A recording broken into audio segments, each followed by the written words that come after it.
Bit backlash there. Oh.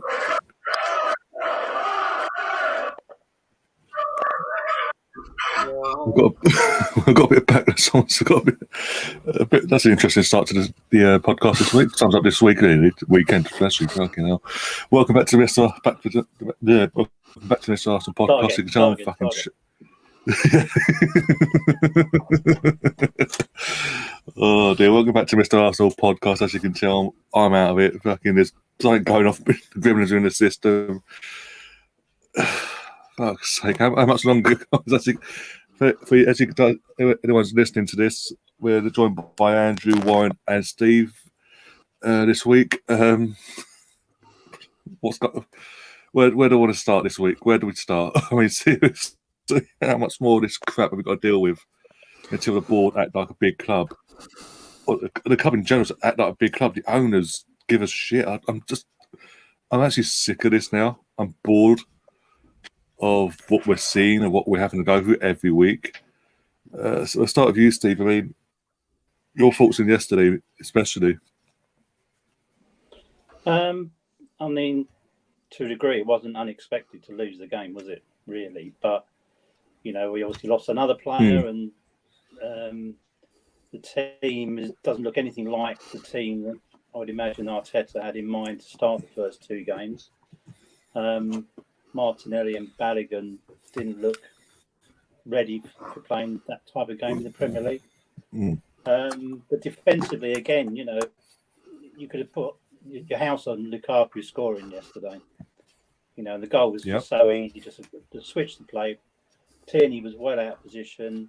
Ball comes in, back of the net, 1-0, and then almost identical this time. Reece smacked it in from the left-hand side again. I don't know where Tierney was, but again, you know, two defensive errors were 2-0 down. And as we know, we don't win the games when we're behind at half-time currently. Well, I was at that game. Obviously, as you guys know, I was at that game yesterday, and I was literally at the North Bank beyond the goal lower tier. And me and my brother, they're watching it, and we're seeing it unfold. And the focal point of how things unfold in defensive, the flaws that happened, was Rob Holding not coming back into position quick enough. Both times he stays in where the DM would be. He'll stay there, watch the ball, wouldn't actually watch what's around him. Then Mari's coming over, which leaves a massive gap for Tierney. So then Tierney's coming over, which leaves a massive gap for, as we saw, Reece to both times come in, do what he's got to do, 1-0, 2-0, game's over. And what was, again, frustrating for me is that up till that first goal, we were in the game. We were giving them a game. We were going. We had all the ball. We had all possession. We attacked a bit. Nothing clear cut, but we gave them. We're going at them. And then that happened, and then the whole game changed after that first goal. And half time, I knew we weren't going because the stats say. That's where we are at the moment. We're having all the ball. Same with Brentford. We're having all the ball. Then they break, score. We're behind, and off we go. It's the same. It's almost like the same record every week, isn't it? I mean, Andrew, what are your thoughts about yesterday and what's going on at this club? Because I don't see how next league-wise. I don't see where next win's coming from. I mean, that's a massive question. Saying what do you think about yesterday and what's going on at this club? I think I'll just have to break it down into small parts. I mean, what's going on at this club? I could be going on for quite a long time, so I ain't going to do that because it'll be unfair on everyone else. But yesterday, I mean, I thought the criticism was unfair of Kieran Tierney because he was being asked to mark two excellent players. And you can't mark two excellent players. You can only mark one at a time. The Chelsea forwards were extremely well coached in the fact that they were pulling our defenders left, right and centre and opening up those gaps for their fellow teammates. And it was just too easy. It was men against boys. What I didn't like about Pablo Mari was the fact that he seemed to be following Lukaku wherever he went. And he didn't pass him over to Rob Holding when Lukaku moved position and moved over to Holding's position. He should have passed the responsibility over to him.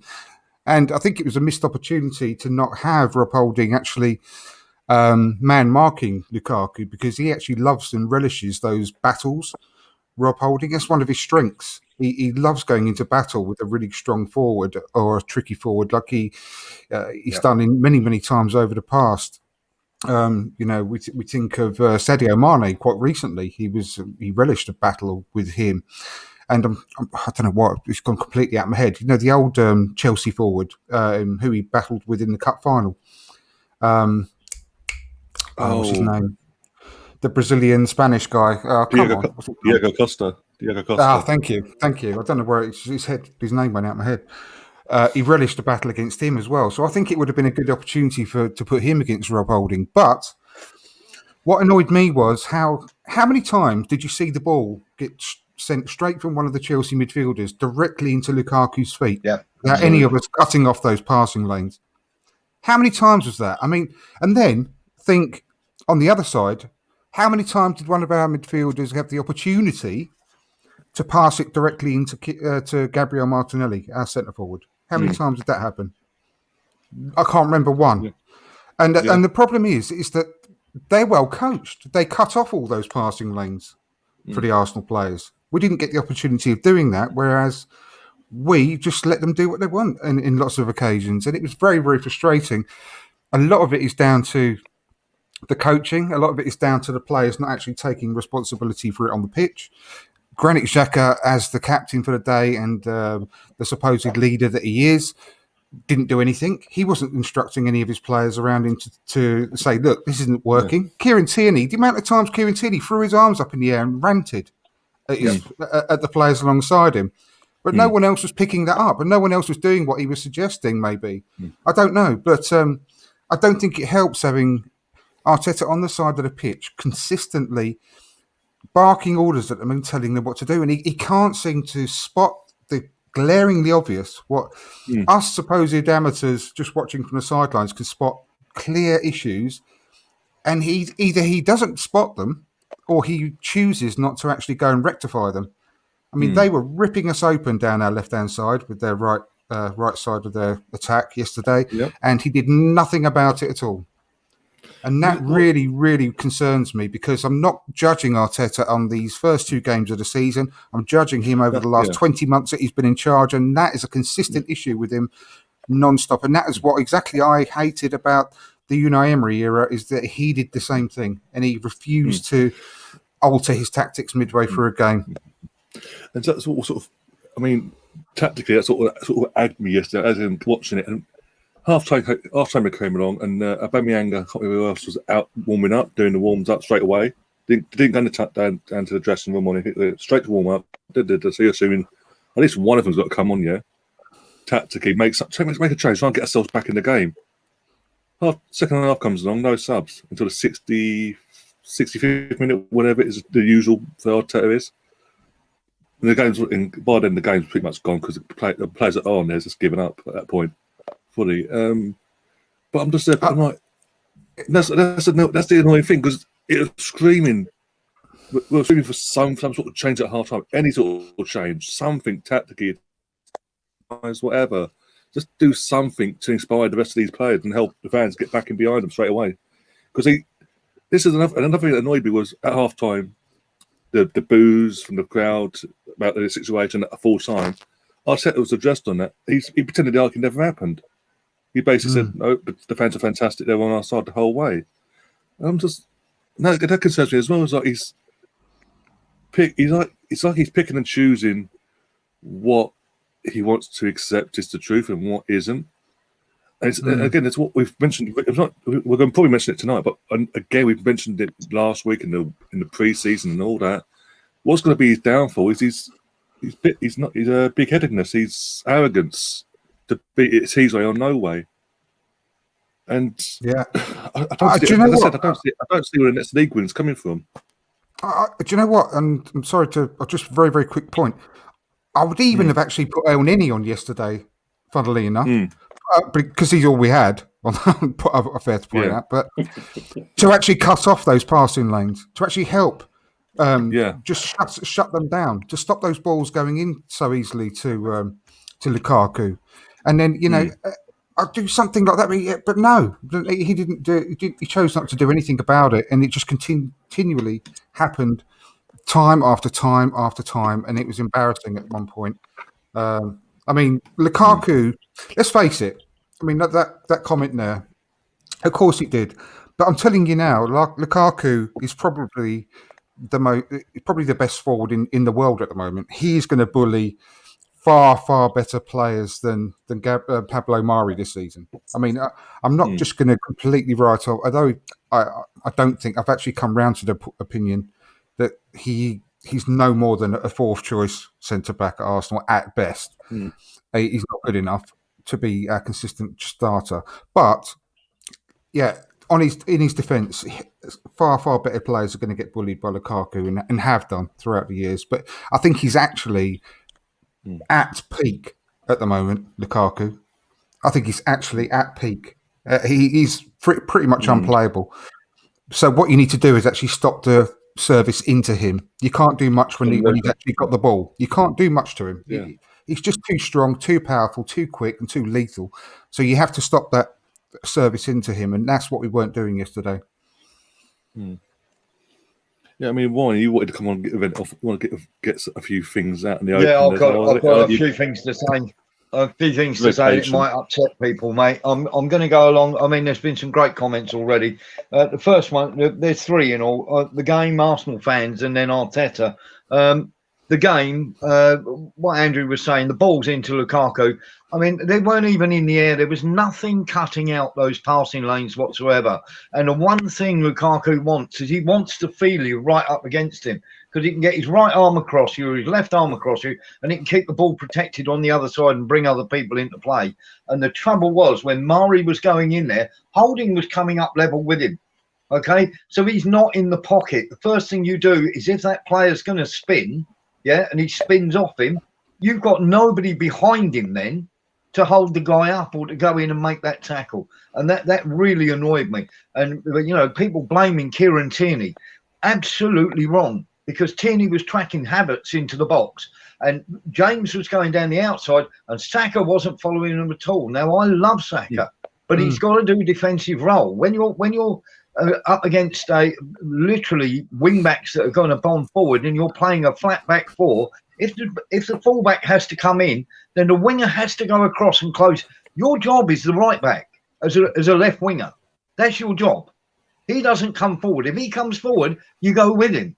Okay, you don't just stand there and watch him as Tierney has to follow Havertz in, and then there's a complete overload on the far side. And if you ever watch it back, you'll see Saka standing there. He's had 20, 30 seconds to get back there and do something. Okay? What was being said before, you've got to have, Xhaka is your DMC. He has got to go in there and stop those balls getting into Lukaku's feet and into Lukaku's chest. He's got to have a screen there, and Holding and Saka, you could, and sorry, I'm ranting here, but Xhaka and Holding, you could have almost thrown a blanket over the two of them at times. They shouldn't be in those positions.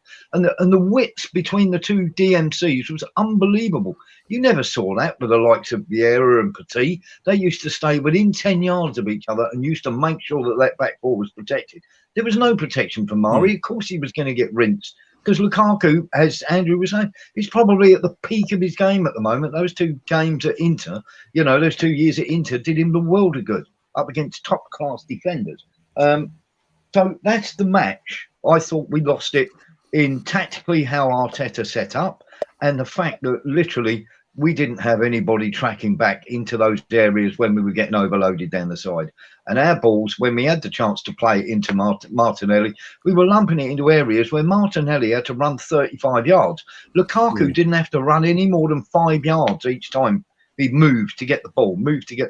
Poor old Martinelli's legging it up and down 30, 35 yards. And there's a big difference there. I felt sorry for him last night. I really did. So that's the match. And now I'm going to upset a lot of Arsenal fans, and I'm sorry if I do, but it's absolute delusion for us to turn around and go that Villa are coming in and trying to poach Smith Rowe for £25 mil. Yeah, that's where we are.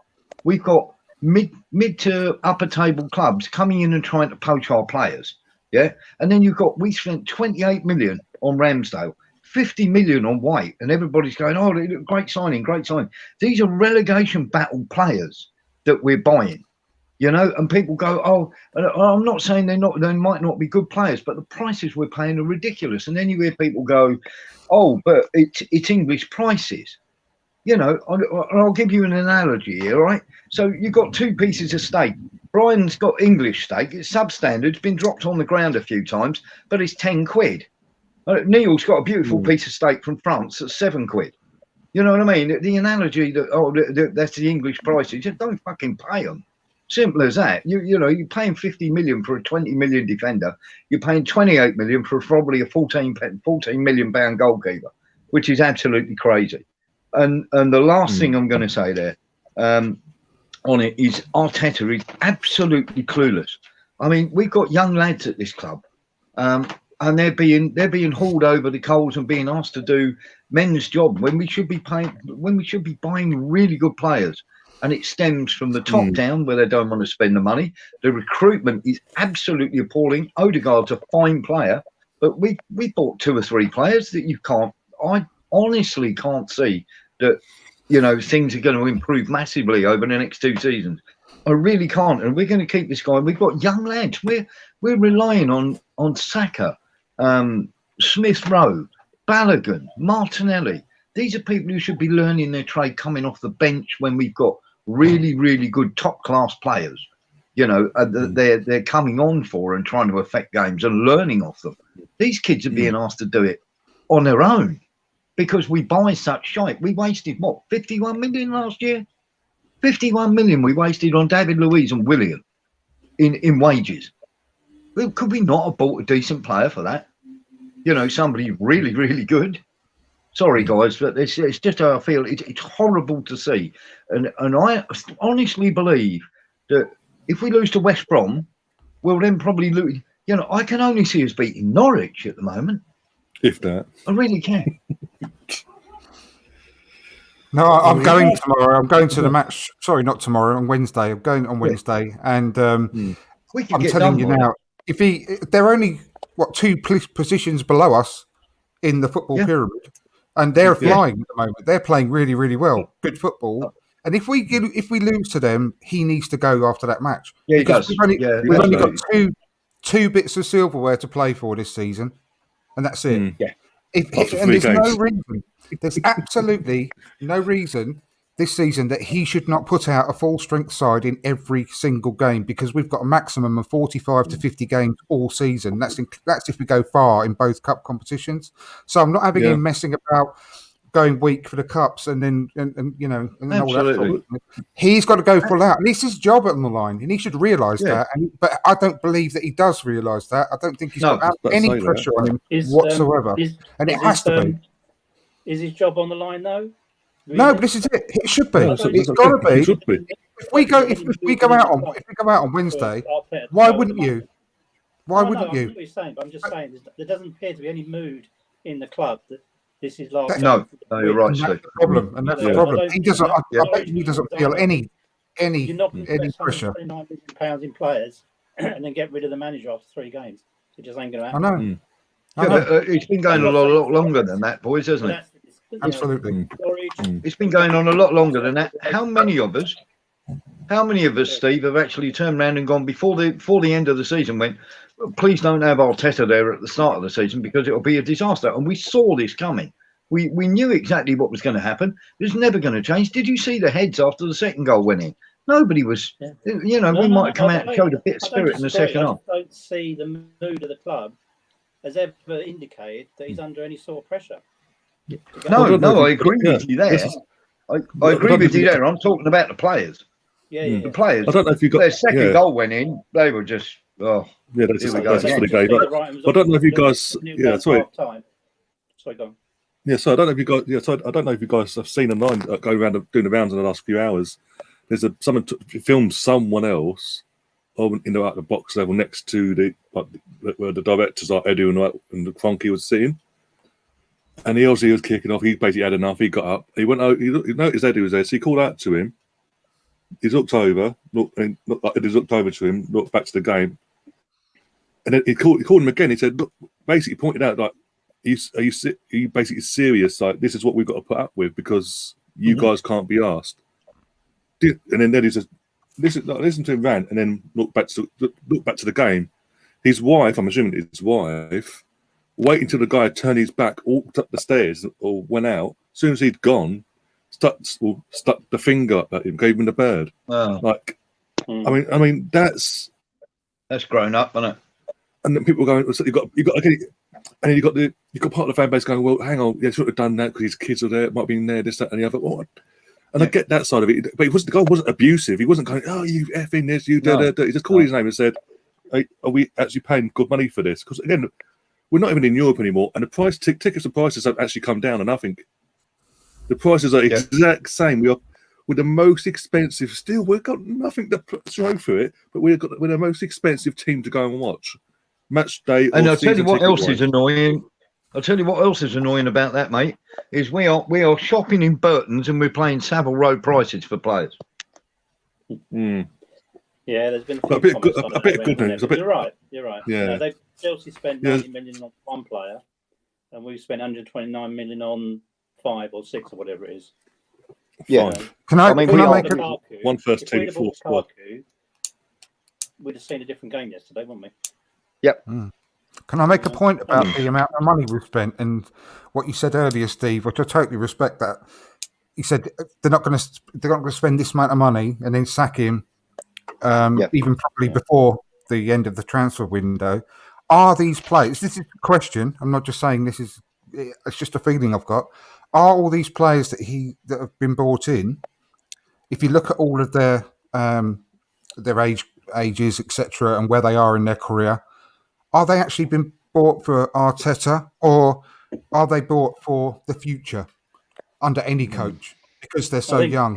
Because they're so young. Please get Conte in. We spoke previously on this show about we don't know what the process is, but I think the process is obviously they're recruiting much younger players for the future, which is great. Exactly. Unfortunately, we want to be doing something now. No, absolutely. Is it? But I don't think we might be top of the league, but it's unlikely because by then Man City will have spent 200 million on a player, and Chelsea will spend, exactly. Yeah. It just goes and goes and goes. We'll still be spending when we're spending 100, they'll be spending 200.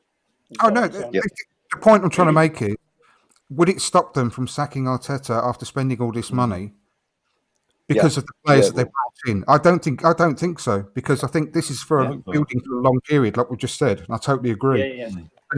What I mean is, the manager could be completely, taken away from that because of the future build of the squad. I don't think it's to do with the manager. I think it's to do with the squad. So I think the manager could be quite disposable with the types of players that we're bringing in for, to build a club that could potentially challenge within 2 or 3 years. And that's I hope so. I hope you're absolutely. I think you're right there, and I think you're absolutely. And I hope you're right, because I would 100% turn around and say, I don't care what it costs, get rid of Arteta or bring Conte in. You can't tell me a half decent, really decent manager won't get more out of those players than they're getting now. Totally agree. Totally. I think so. You've got a manager in training, haven't you? You've got a manager in training at the moment. Yeah. And he won't be given indefinitely, but things will change if we don't pick up some wins along the way. We weren't expected to beat City and Chelsea, but we're expected to beat Norwich and Brentford and all the other teams, below the top 6, aren't we? I can't see us beating Burnley, Steve.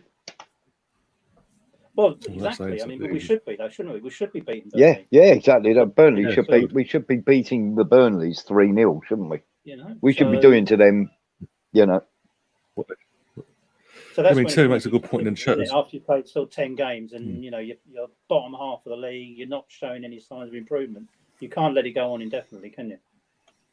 No, I mean I love Arsenal, but we've got some deluded guys though, mate, who will back Arteta to the hill. I mean, I had a bet with a bloke at work, and he's Arsenal through and through, the same, and he bet me 50 quid that Arsenal would finish top 4.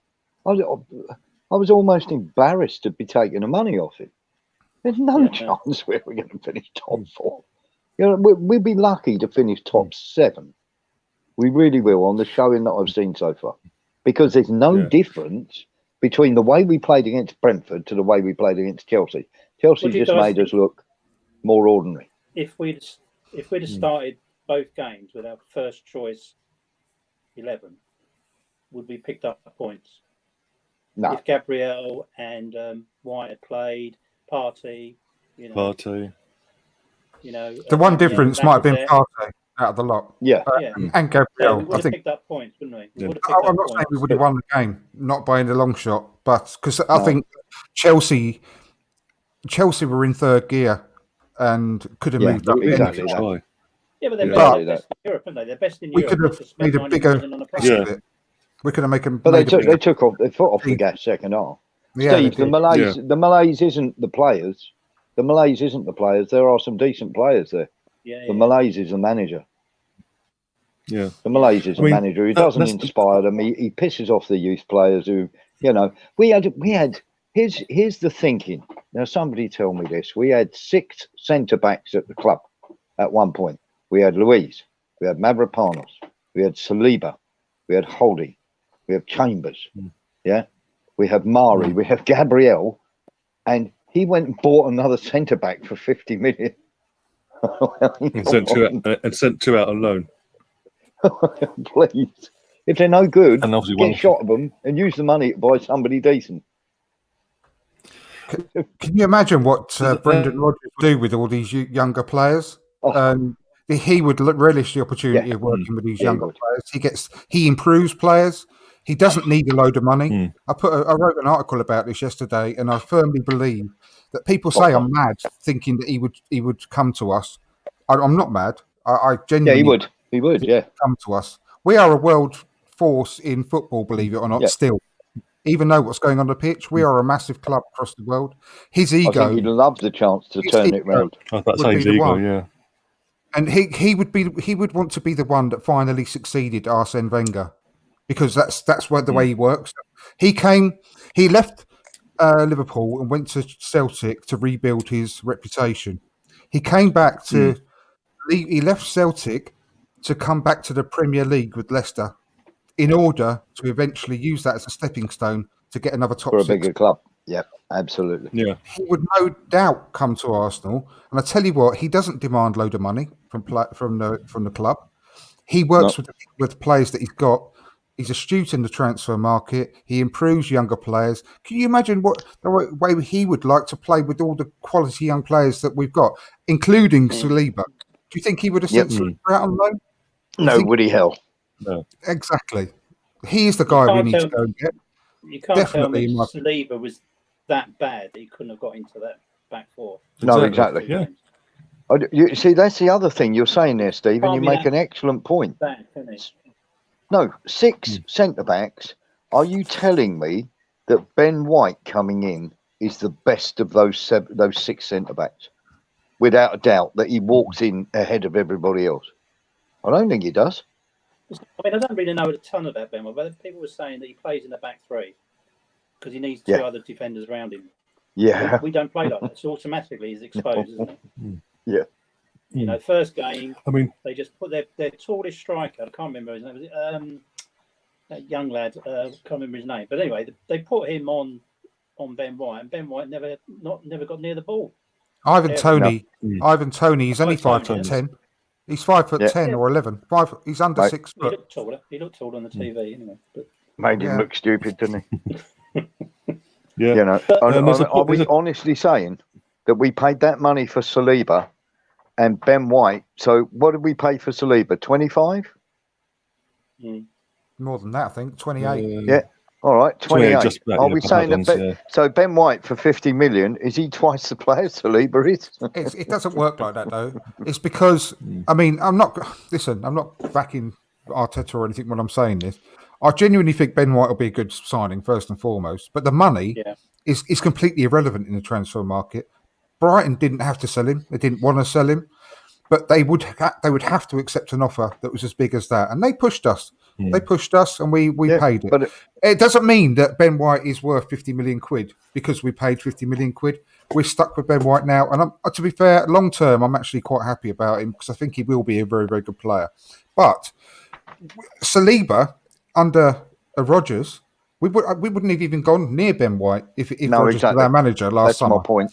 Exactly, but I'm only backing Ben White up because I actually think he's a really good player. But if we'd have had Brendan Rodgers in the summer, we wouldn't have even bought Ben White because Saliba would be relished the opportunity. He would be thriving under someone like Brendan Rodgers, no doubt whatsoever. Yeah. No doubt whatsoever. This is the point I'm trying to make, Andy. Exactly. This is the point I'm trying to make.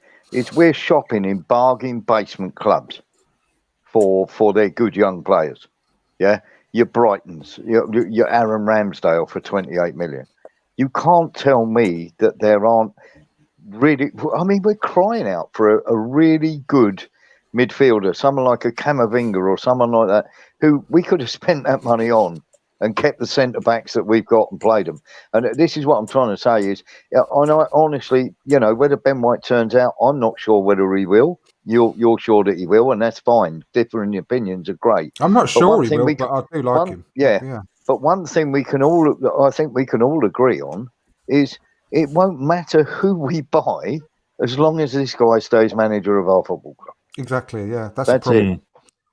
That's the problem, and it doesn't matter who or where we. I think we are doing the right thing in the transfer market. I'm actually encouraged by the backroom team going after these players before they become famous, if you like. Yes.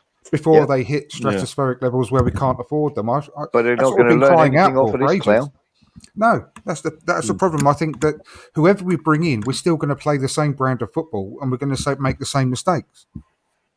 That's the problem. If we could have bought Lukaku, but he probably wouldn't have had the service yesterday. No, he wouldn't. No, you're quite right. That's true. And the trouble is, at the end of the day, it's down to you to coach him. We're focusing on our defensive frailties, but we're not actually scoring any goals either, are we? No, we're not. Few goals. I mean, no. There's no poke up top. You're always going to concede goals, but if you're not scoring any, you can never. You become relegation fodder, is what you become. Pepe, bless him, is doing his hardest, but he's bombing down the wing. He cuts back, he passes it sideways or backwards, doesn't he? Tierney, no one supported him. No one supported him. And there's nobody on the end of it, and it's just Smith Rowe doing the best he can, but then he's got no one to lay it off to. When we're turning defence into attack, we're too slow. All the recipe is that if we can't score, we're always going to concede. So, we're up against it all the time. Well, you become relegation candidates then. If you can't score goals and you're always going to concede, and you get that thing of, and I'm not being alarmist, you get that thing of too good to go down. Okay, name me sides that we're going to beat, that you are very confident that we're going to beat. There ain't many. Put yourself in the position that we were last November, if you will. And last Smith Rowe saved us. Yeah, exactly. We were at the lowest I've ever known Arsenal in my life. I mean, I'm 47. I've never known us be as low as that.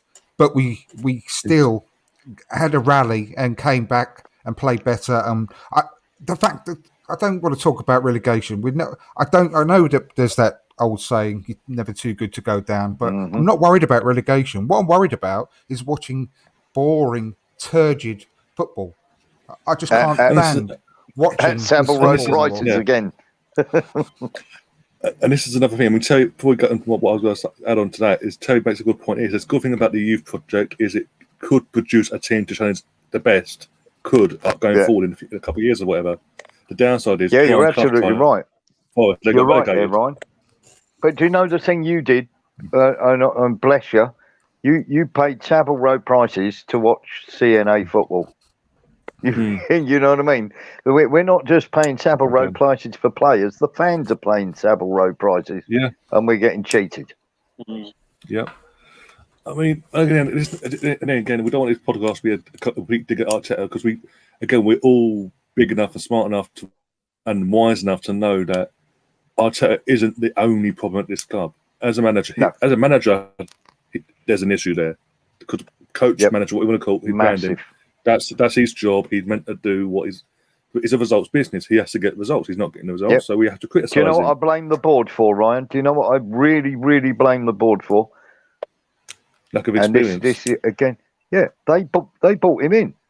Their job was one job: get the right manager for a great football club. Twice they've had that opportunity now. They failed miserably. This board, inherited Wenger, so they sort of had it easy at the start. But once they sort of decided to let him go, or he decided to leave, whatever the case was, that was a challenge for them straight away. They had to pick whoever their manager was going to be after him was going to be their first appointment, and for whatever reason, it never worked out. And then they had it the second time. Go and get. We've messed up this time. Let's not mess up again. Let's prove a point. It's not just the footballing world, but to the fan base, the people we have to come in, week out, home and away, around the world. And they panicked and went and got. With all due respect, Mikel Arteta had no experience. We needed someone with a. And people go, Unai Emery had 10 years. Unai Emery had 10 years of experience. It didn't work out, but. The thing with Emery is the main downfall, in my opinion, for Emery was his lack of English. And the fact he refused to get a translator in to help him in the early stages of his time at Arsenal, to help lighten the load, so to speak, and help get his message across, because he was so point blank. I want to learn language. I want no help. And maybe, I think that was the main issue, that he couldn't get his message across and whatever. But you then go and get someone who's, if that's the case, you go and get someone who's experienced still, who knows what they're doing. Even if I don't care how much it costs, you go and get the best man for the job that's available. I mean, Allegri both times said he wanted the Arsenal job. Allegri, when he was available, he actually said, "I want the job." You can see. To be fair, though, you can see why they hired Mikel Arteta. He's a very, very impressive bloke. He really is. And can you remember how we felt as fans when we saw his first press conference and everything? And it was like a breath of fresh air. And we thought, well, I think I can speak on a vast majority of Arsenal fans when we thought, God, this is exactly what we've been waiting for. This is going to be really exciting. And you can see how he must have really, really impressed them during interview to get the job. Because he speaks an excellent game. He looks the part. He acts the part. He's an ex-Arsenal player. He's been working alongside Pep. I don't think it was just down to the fact that he was a cheap option. I really don't. I think he was. I think he was excellent in interview. No, I genuinely do, and I can actually forgive them for that, because I would have done the same, if I'm completely honest. Because he looked like everything we ever wanted in a manager. But what I won't have really is this rose-tinted spectacles, looking back now at the time under Unai Emery and saying, "Oh, we got rid of him too early." Blah blah blah. I mean, that's absolutely a load of bull, because people have got such short memories and just forget how utterly turgid it was under him as well. And I know there was a question earlier. I can't remember who it was by. Sorry, but saying, do you think that if Unai Emery had the money in the back end that Arteta had, he would have done a lot better? Well, potentially, yeah, but it was awful under Unai Emery. I've never felt. I mean, I know that I said earlier in the show that it was the worst set of results that I've ever seen in my lifetime. The first part of last season under Arteta, but I've never felt worse than when Unai Emery was in charge. I was so down. I was almost going to stop watching football. Full stop. I was that bored and I was that angry. I was so disappointed about the football I was watching. It was all down to put it over to instead of Kieran Tierney, who we're passing the ball to now under Arteta, it was Kolasinac doing the same thing. Remember, it was Kolasinac FC cutting back into the box, and oh my God, it was just awful. So I don't even want to think about. We shouldn't have sacked Unai Emery, because that was just that's a fair point. Balls up. But you're absolutely right, and I don't think you would. But here's the thing for you, Andy, and this is where I'm at the moment. Is I feel like I am just treading water, waiting for another manager to come in. And at the moment, all I'm doing is standing in a puddle of water, watching my life ebb away whilst we wait for something to happen. I totally It's agree. horrible. Do you know what? Melvin Marks has got that question on the screen now. Yeah, but I'll ask this question now. I would love to know that, because I had quite high hopes of Freddie. I think that he's been really unlucky to have had to leave the club like he did. I'm wondering whether he's any different at all than Mikel Arteta. I just think that he's more softly spoken, isn't he? He's not got quite the personality that Arteta has. But I'm telling you now, all the younger players absolutely adored him. And he was doing a really, really good job with the under-23. So who knows? Maybe he could have done a better job than Arteta's done. Here's a thing for you, Andy, and a great manager, and I thought he was a great manager, many, many years ago, said something that is absolutely true. He turned around and said, good managers make good sides. There's no such thing as a good side making a good manager. Yeah. And that was Brian Clough, and he's absolutely right. He's absolutely right. We've had good players at the football club, but we've had bad managers in charge of them, and they've not produced what they are capable of. And we're going to go the same way with these youngsters. And I'll tell you something else as well. If he's allowed to stay for another year, Saka and Smith Rowe might well do the off if the offer comes in, because they'll want to win things. They don't want mid-table mediocrity year after year. Yeah, we've just seen Grealish. He literally his first offer came in, boom, off he went. It's a real possibility that Aston Villa, having only just come up a couple of seasons ago, are going to finish above us this year. That's got to be scary for a club the size of Arsenal Football Club. Apart from Spurs, they're the only club I want us to finish above because of the area I live in and my poor kids. My poor kids, all their schoolmates, all their friends and family, they're all Villa fans, they get ribbed all the time. Their cousins, their uncle, they're all Villa fans, and they're constantly saying and ribbing my poor three boys, saying that Villa are much better. Blah blah blah blah blah. I hate Villa. I absolutely hate Villa with a passion because of the way. The way I live. So we've got to finish above them. We've just got to, mate. We've got to. I mean, can you imagine? Can you imagine? I have to work with 3 Spurs and 2 Chelsea. Oh God. My life's murder. Yeah, I know. I feel it, mate. I feel it. Yeah. It's one of them. He's a young manager, and this is his first proper job as a manager, and he's managing one of the biggest clubs in Europe with a lot of expectation. Who can he turn to in his team for help and support that have done it, been there, help achieve great things? He hasn't got anybody, has he? Really? Per Mertesacker, maybe. Per Mertesacker, Edu. How many ex-players have turned into great managers?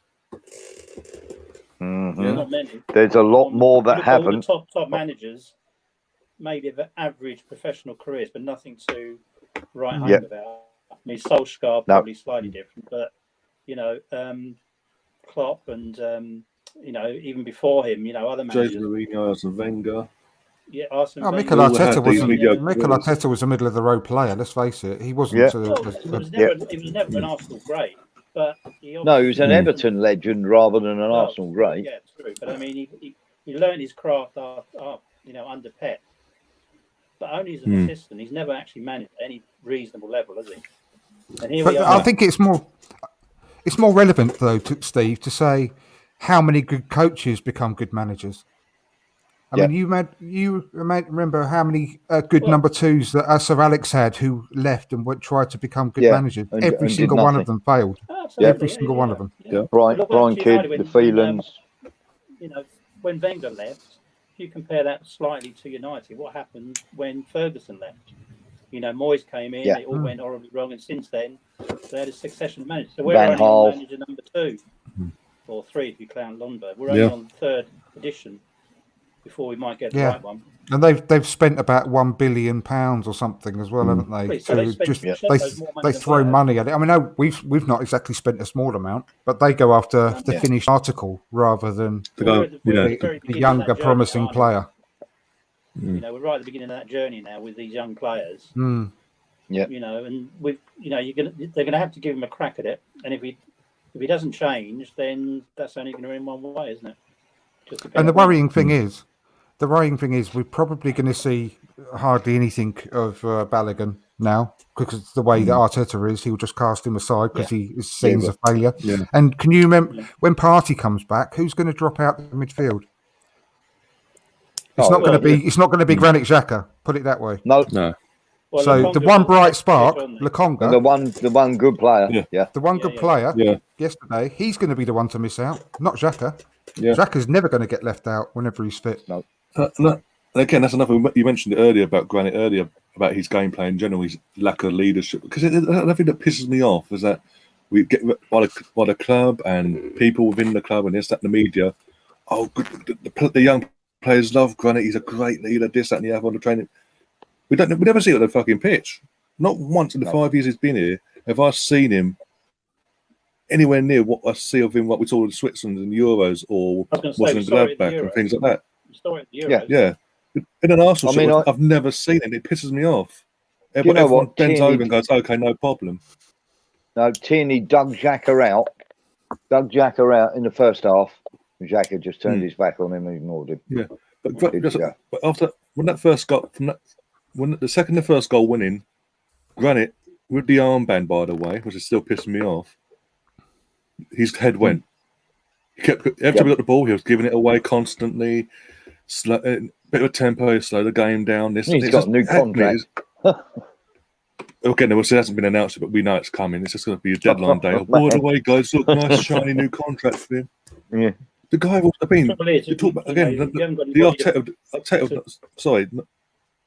Go on, Steve. No, I was going to say. I mean, he's that bad, but he plays every week. So, what's the story then? Obviously, Arteta. And at the end of the day, that's what really matters. He believes in him, doesn't he? He keeps picking him. He's made him captain again. You know, and as you say, Lokonga has come in, but Lokonga wasn't brought in really as a first choice, was he? Let's be fair. You know, it was going to be Partey and obviously now Xhaka. And now we've got Odegaard, you know, so Lokonga is going to be that backup player, isn't he? I mean, he started the first two games because of shortness of numbers, but he wouldn't have started the first two games. Oh, door, guys, door. Pardon? A door, I've got to pop off. He wouldn't have started. I thought he meant my door's going. I thought, how did he know that? Quite a few of those players wouldn't have started under normal circumstances, would they? Let's be fair. You know, but they have. And Lokonga has been the shining light, or one of the shining lights for me. I really like Tavares as well. I think he's going to be a player. Look confident. I really like him. Yeah. You can obviously play on both sides. By the look of it. Yeah, Mateus is saying in the chat as well. He says, I have a friend of mine who is a Liverpool fan who said to me yesterday, being on top with Europe at your feet, and from that you go to Roy Hodgson. Have you been at that bottom yet? I don't know far off, to be honest. That's just what I'm going to say, because I was thinking about tweeting this out to Liverpool fans today. Like, during the period before Klopp came in, and you're going through that transitional period for the last few years prior to it, had you ever been this low? And if not, how much slower did you go, basically? Because we all bantered them at the time, because they would every now and then, one season, a blue moon, they'd pop out of nowhere and try for a title, and then struggle to get European football and all that. But I don't, from what I can remember, being as a neutral, I don't remember Liverpool being this. Like in the second, when Roy Hodgson came in after Benitez, within 6 months, I think that's under the old ownership as well. Things didn't go according to plan, and the club acted. And they bought, and obviously, 7-8 months, maybe. Yeah, it was gone just after New Year, before the FA Cup third round against United. But he acted, and we sit here and we look at Arsenal, and Josh apparently was there yesterday. I've seen physical photos of him there talking to David O'Leary and a few other people, but I don't think they do not know about football, how the things meant to operate. I don't think they actually really care, because they're getting the money in. Because no matter what, I mean, we all saw over social media for last week up till yesterday. Oh, protest. There'll be a protest. An hour before 3:30. Be there. We're gonna make Cronky out. Da da da da. No one fucking. When it came down to it, no one was actually there. I actually went there out of interest with my brother. Not one person. It would have been stupid to do it yesterday before the transfer window finished, because we haven't finished yet. I don't think. I think we're still going to bring a player or two in. Well, there's now talk of Woody and going to Corinthians have made an offer apparently, according to Fabrizio. I'm going to go all out and buy a Corinthians shirt and everything. I'll give him a lift to the airport. Yeah, absolutely. I know. I'll forever. And Fenerbahce and Corinthians have got to be our second clubs, for what they're doing for us, taking our players. The thing is, we've been spoiled, haven't we, over the last few years? I mean, some of us go back quite a long way, and seen this before, and we've seen worse before. Season after season. And back in the day, with no internet and everything else, we didn't used to get the league tables till after 3 games in the Sunday papers. I know, never used to know where we were. We could lose a couple of games, and apart from grandstand on a Saturday and seeing how we did, that was on radio. That was about it, wasn't it? So we've had very bad times in the past, very bad times. But somehow, we've got to get through this period and believe in the process, whatever it is, and we will come good. And at the end of the day, how many points did we finish outside the top 6? Was it 6 points? We were only like 6 points off top 4 last season. Yeah, 6 points off top 4. So we've lost those 6 points already, haven't we? So there's one every game now. Let's go and beat them for the rest of the season. Yay! Yeah, let's go and beat City. Why not? This is what I mean about Wednesday. You should never be so a second round Carabao Cup game, which we haven't been in for 26 years, I believe. We haven't been in the second round. But that is so important, you won't believe. Because honestly, if we lose that game, there's no coming back for him. There isn't. We've got to go strong. No coming back. We haven't got City till Saturday. Saturday afternoon, nice and early. Yeah. Yes. Let's go strong. When was the last We've got to. Got to. And we haven't won it since 93. Sorry. 93, won the League Cup since 93. Why not try and win it? Why not? I'm all for giving the younger players a go, but they're getting a go now, aren't they? So let's not worry about that. Yeah, exactly. But in all honesty, about if obviously things don't turn around ASAP and things don't get any better on the pitch and all, performance-wise, or scoring goals, etc. Because that's again another record he broke yesterday, Arteta. For the first time in, what was it? I can't remember how long they said it was now. In like 25 or plus or something like that ridiculously long, that we have never started a Premier League wise, we've never started a Premier League season 2 games in and not scored a goal, let alone got a point. Or lost the first 2. Yeah. Lost the first 2. If we don't score against City, we can't have a goal of the month competition. Yeah, but they're forgetting about Wednesday. They're forgetting about Wednesday. And they're forgetting about the ladies as well. Yeah. Well, true, but the men's first team, and let's be more precise, men's first team. And the under 23s. Yeah, but they always include the ladies and the academy, don't forget. So worst case scenario, yeah. And they're forgetting the Wednesday game. But getting back to what I was going to ask is, how much longer does this go on before that? Because we saw under Emery, they sort of dragged it out a month or 2 longer than they should have done. And they panicked. They didn't panic until it's too late, basically. And obviously, we tried to salvage the season, and obviously because of the pandemic, we managed to win an FA Cup near the end. In the end of it, but how do you think they've learned from the mistakes? Because there's been a few changes in the board level since then. Do you think they would have learned from that, and actually this time they might actually act a bit quicker? Or do you think they're going to sit in the hands again and wait? 10 games. I think that'd be my number. 10. See where we are for 10. All the players back, all the signings, all the players that are coming and going, and we've had a run of games. That's what I'd go. See where we are after 10. If we're not in top half, then yeah. it's going to get toxic after It's going to get toxic. the next home game really badly, and I don't think once it gets that bad, something always happens. They have to. Something always has to happen, and it depends how toxic the atmosphere gets and how quickly that happens, home and away. Because once it gets to that stage, I mean, I genuinely thought that at one stage Unai Emery was just going to be sitting on the sidelines self-harming. He looked that bad. He was a broken man.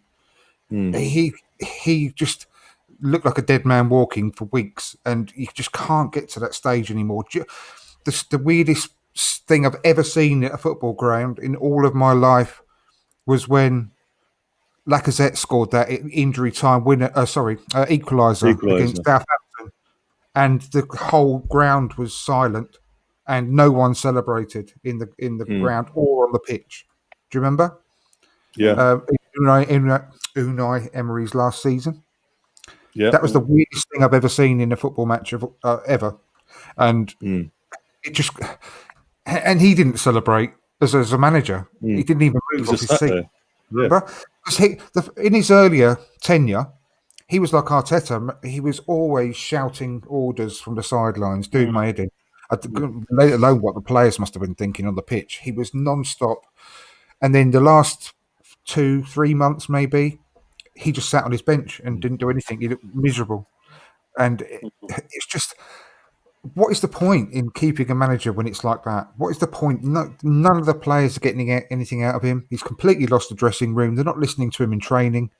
They're taking the mickey out of him behind his back, which is out of order, but it happened. You've just got to act as quickly as possible. And I just hope that after all this time away, that Josh is at Arsenal for a long period of time now, try and sort this mess out and have an ear to the ground, because that's the biggest failing, I think, of the Kroenkes' ownership, is that they are too distant.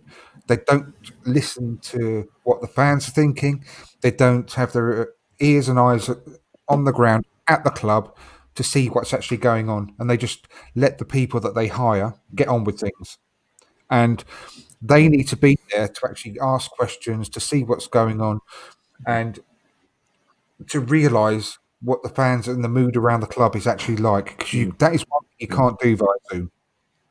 Because when you're on a Zoom conversation, the person you're speaking to will act as if everything is absolutely fine and tell them what they want to hear. When they're actually there, they can't do that. That is the biggest mistake, because they are spending money, but they've hired the wrong people to spend that money. Yeah. So I think that if we'd hired the correct people in the first place, like I'm sorry, but I'm going to keep going on about this guy, but Luis Campos, if we had someone like him in charge at Arsenal of all the hiring and firing and the recruitment, and who absolutely knows what he's doing and is experienced in the marketplace, and then you get him to actually be the one that actually goes out and hires a new manager, then that's the biggest hire that they can make. That's the biggest signing they can make. Let's forget about players. If they can hire someone like him, that would be transformational to the club. What do you think Arteta? I mean, assuming Arteta's not going, what can actually Arteta do to change his around? I mean, has he got to tear up his tactic book? Yeah, Really he's got to work with the squad of players that he's got. Yeah. If we hired him as a coach because apparently he's a fantastic coach. Now, as a coach, you've got to work with the players that you've given. The big mistake making him a manager, because it's taken his eye off the ball, I think, on the actual training pitch. So when you're a coach, you've got to get the best out of the players that you've got. So you play to their strengths. This is what annoyed me, and I'm not saying it was a complete mistake selling Joe Willock, but when everyone was saying you've got to get rid of Joe Willock because he doesn't fit into the style of play. Well, when you are desperately crying out for goals as a team, and you've got a player like Joe Willock who's banging him in for fun for a rival up the road, use him then. Utilise him to his strengths and build around a player like that. You know, I'm not saying he was the answer, but you get my point. If you've got players that are playing well, you utilise them. Utilise them and build around them. Because at the moment, our strikers ain't playing well. But Pepe's playing fantastically. So don't stick him out on the wing getting chalk on his boots. Put him closer to the goal, crying out loud. Maybe playing him as a 4-2 do with a partner next to him. I don't know. I'm not close to them on the pitch, but just utilise who you've got. Do you think Arteta makes his allow mind him up to play about some players? freedom? Do you think Arteta makes his mind up on players and then that's it? Like, Guendouzi, to a degree, Willock, Torreira. He's made his mind up a year ago that these players aren't going to play for him. Exactly. Without taking into account any effort they might change the way they play to adapt. Yeah. He's made his mind up. No, you're not for me. Doesn't matter what you do. Off you go. If Tony Adams came into Arsenal at 18 like he did and played under Mikel Arteta, he would never have had an Arsenal career. No. He would have been binned off and chucked in the bin and moved on to the next one. Plays like that. But I don't think he's got any man management skills at all. And I think that if he takes a dislike to you, I personally, and this is really, I just think that he doesn't like William Saliba as a person. Well, that's what I'm saying. He's another one. He's made genuinely his mind up a year ago. Yeah. Not for me. And if somebody comes in with a reasonable amount of money for him, or he can go out on loan, Maitland Niles. He's another one, isn't he? We've got half a dozen players that he's pretty much binned, doesn't he? Yeah, absolutely. If he doesn't like you, Reece Nelson is another one. Doesn't fancy him, so off he goes. Yeah. I don't think he particularly likes Martinelli. I think he has to play Martinelli at the moment because we're so short of players up front. Yeah. And Martinelli's going to be binned off as soon as he's possible to bin him off because he hasn't done a good job in the last two games. But what everyone's forgetting is that he's not had a pre-season because he's come straight from the Olympics. And he had an injury as well, didn't he? During the Olympics, did he have an ankle injury or something? Yeah, he did. Yeah. So he joined. He only had 1 or 2 days training with the first team before he's had to play, and he's put his hand up to say, "I'll play" because we're short. Fair play to him, but he's not getting any service whatsoever, as we mentioned earlier. He's going to be made a scapegoat, no doubt whatsoever, straight away. I don't think he particularly likes him either. Well, we mentioned Lucas today. If by some chance sign a striker from somewhere, he's going to get pushed down even further, isn't he? Balogun, Martinelli, you're going to get pushed down. Nketiah, who might go, but depends on the price. I think there's going to be a lot happening in the next week.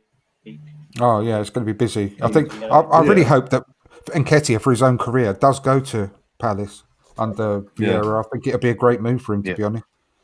We mentioned Lucas today. Sell him outright. Sorry, they're looking at buying him for 10 million. Yeah, 10 million quid. For his own sake, I hope we take it. I really do. We mentioned Lucas today. He's come out and said. Toledo's come out and said, "Look, I know what I said before about I was homesick and this, that, but I know what I want to try again. I want to give it another crack.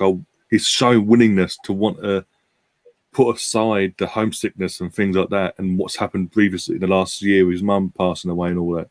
He wants to try again at Arsenal." Arteta straight out said, "No, piss off, go away." The guy's not even been able to do pre-season training. They've actually been told to stay in Madrid to do training. He's only just come back in the last couple of days into London. To talk about excluding someone, if we paid the guy's wages, at least give him the pre-season games. You give everybody start of the season. You give everybody a clean slate, right? This is day one. And this is the thing he said last year, back into going into what was it, the new season last season when the whole Guendouzi thing was set up in the year because it was so quick between the end of both seasons. It was a clean slate. Everyone's got a clean slate. Everyone's got a chance to start in. Ozil, Socrates, and Guendouzi are isolated straight away. And when I've seen it now with Saliba again, we've seen it today being absolutely told, "Go, no, you're not interested." And we've said Eddie and Martin. There's certain players he seems he doesn't like. But these are the players. With all due respect to Arteta here, if it wasn't for the likes of Martinelli, Smith Rowe, Saka, and Lacazette, that foursome, he wouldn't have been a job after Boxing Day. They saved his job on Boxing Day. I don't care what anyone says. Yeah, they did. He doesn't. Yeah, absolutely. Right. He doesn't give them the thanks that they deserve, or treat them the way they deserve. And before we go back to you, one, because you will go address Varsy's comments in the chat. But Shane's asking the question: could Ten Hag do a job for Arsenal? I think he would. Long term, he'd be the perfect appointment for Arsenal in one sense because he's an experienced manager. He's done what he's done at Ajax. on a similar project in terms of investing in the youth and on a certain budget, I think, and Premier League's different, but I think he would actually be a long-term manager. I think he would be the ideal one for us. Short-term would be obviously someone like Conte, even more experienced, but Ten Hag for a long-term project going forward, I wouldn't mind that. Can he speak English? I'm not being funny. I haven't heard him speak. I think he can. he can. I think Yeah. he can. Yeah, he can. Yeah. I won't be surprised because nearly everyone can. But sorry, carry on. Very quickly, addressing Russ and Melvin's comments. No, I haven't been kidnapped, fellas. You're not going to find me in the back of the van. Next door's rubber truncheon ran out of battery, so I just had to solve that issue. I just wanted to turn around and say that I think, very, very simply, I don't know who we're going to get, but I know that we don't need Arteta. And anything, I'd almost take Dave from down the pub over Arteta at the moment. I really would. It's just, we look at these players, don't we? And I think it was a wonderful point you made earlier. If you went to Rodgers with enough money and went, here's your project, here's your money, get on with it, I think Rodgers would jump ship. No problem at all. Because at the end of the day, it's Arsenal. Leicester, fantastic club as they are, they're not Arsenal. There's a certain mystique comes with that, and the chance to resurrect it would be something that I think he'd be well up for. If failing that, I want to see Conte. If not, Ten Hag's fine. But at this moment in time, mate, honestly, I'd take Melvin and his team of coaches out of his dungeon and put him in charge of Arsenal rather than have Arteta. Did you see Kentucky Fried Chicken on? I saw that last night. Yesterday, saying that Arteta will be sacked. They'll bring in Wenger as the interim till the end of the season, and then Brendan Rodgers would join next summer. I mean, I would love that because can you imagine? I said earlier about Brendan Rodgers working with our youth players, our younger players. Can you imagine Wenger working with all our young team? Yeah. He would absolutely relish. He would relish it. Yeah, I'm telling you now, we would be playing great football because our players are, although that we've still got work to do on our team, like right back and centre forward, they'd be playing football, Andy, wouldn't they? We've still got a really good team of good quality players, not world beaters at the moment, but some really, really good players. And anyone at the moment could get a better tune out of them than Arteta is. I'm telling you now. That's what we're coming back to, Andy, isn't it? Every single time is the recruitment may not be the best. The players may not be very top draw. But you know what? It doesn't matter who we buy if that bloke stays as manager of the football club. It's that simple. It won't matter. We could buy the greatest young talent in the world, and he'd turn him into dog poo in about one season. Can I just make a point? I want to say that I get no pleasure out of saying any of this because I was really backing Arteta right from the start, and I desperately wanted him to succeed. I love the bloke. I absolutely did. And I take no pleasure in anything. I'm telling you now that I did not want to be saying any of this because I desperately wanted him to succeed, because if he's succeeding, then Arsenal is succeeding. But at the end of the day, what's important out of all this is Arsenal. None of the players are important, and none of the managers are important. It's Arsenal. No, it's the club and the people who support it that are important. And it's unsustainable anymore. It's unsustainable to keep going down and down and down and worrying. And what's even worse is worrying about playing teams like Norwich and bloody Burnley after the international break. We're worried about West Brom because they could turn us over. And it shouldn't be that way. Yeah. I'm not saying we should go and win the league, but we should not be worrying about playing teams like that because we are Arsenal. And it ain't good enough anymore. We're a laughing stock, and it's got to end. It's got to stop. Yeah, it has.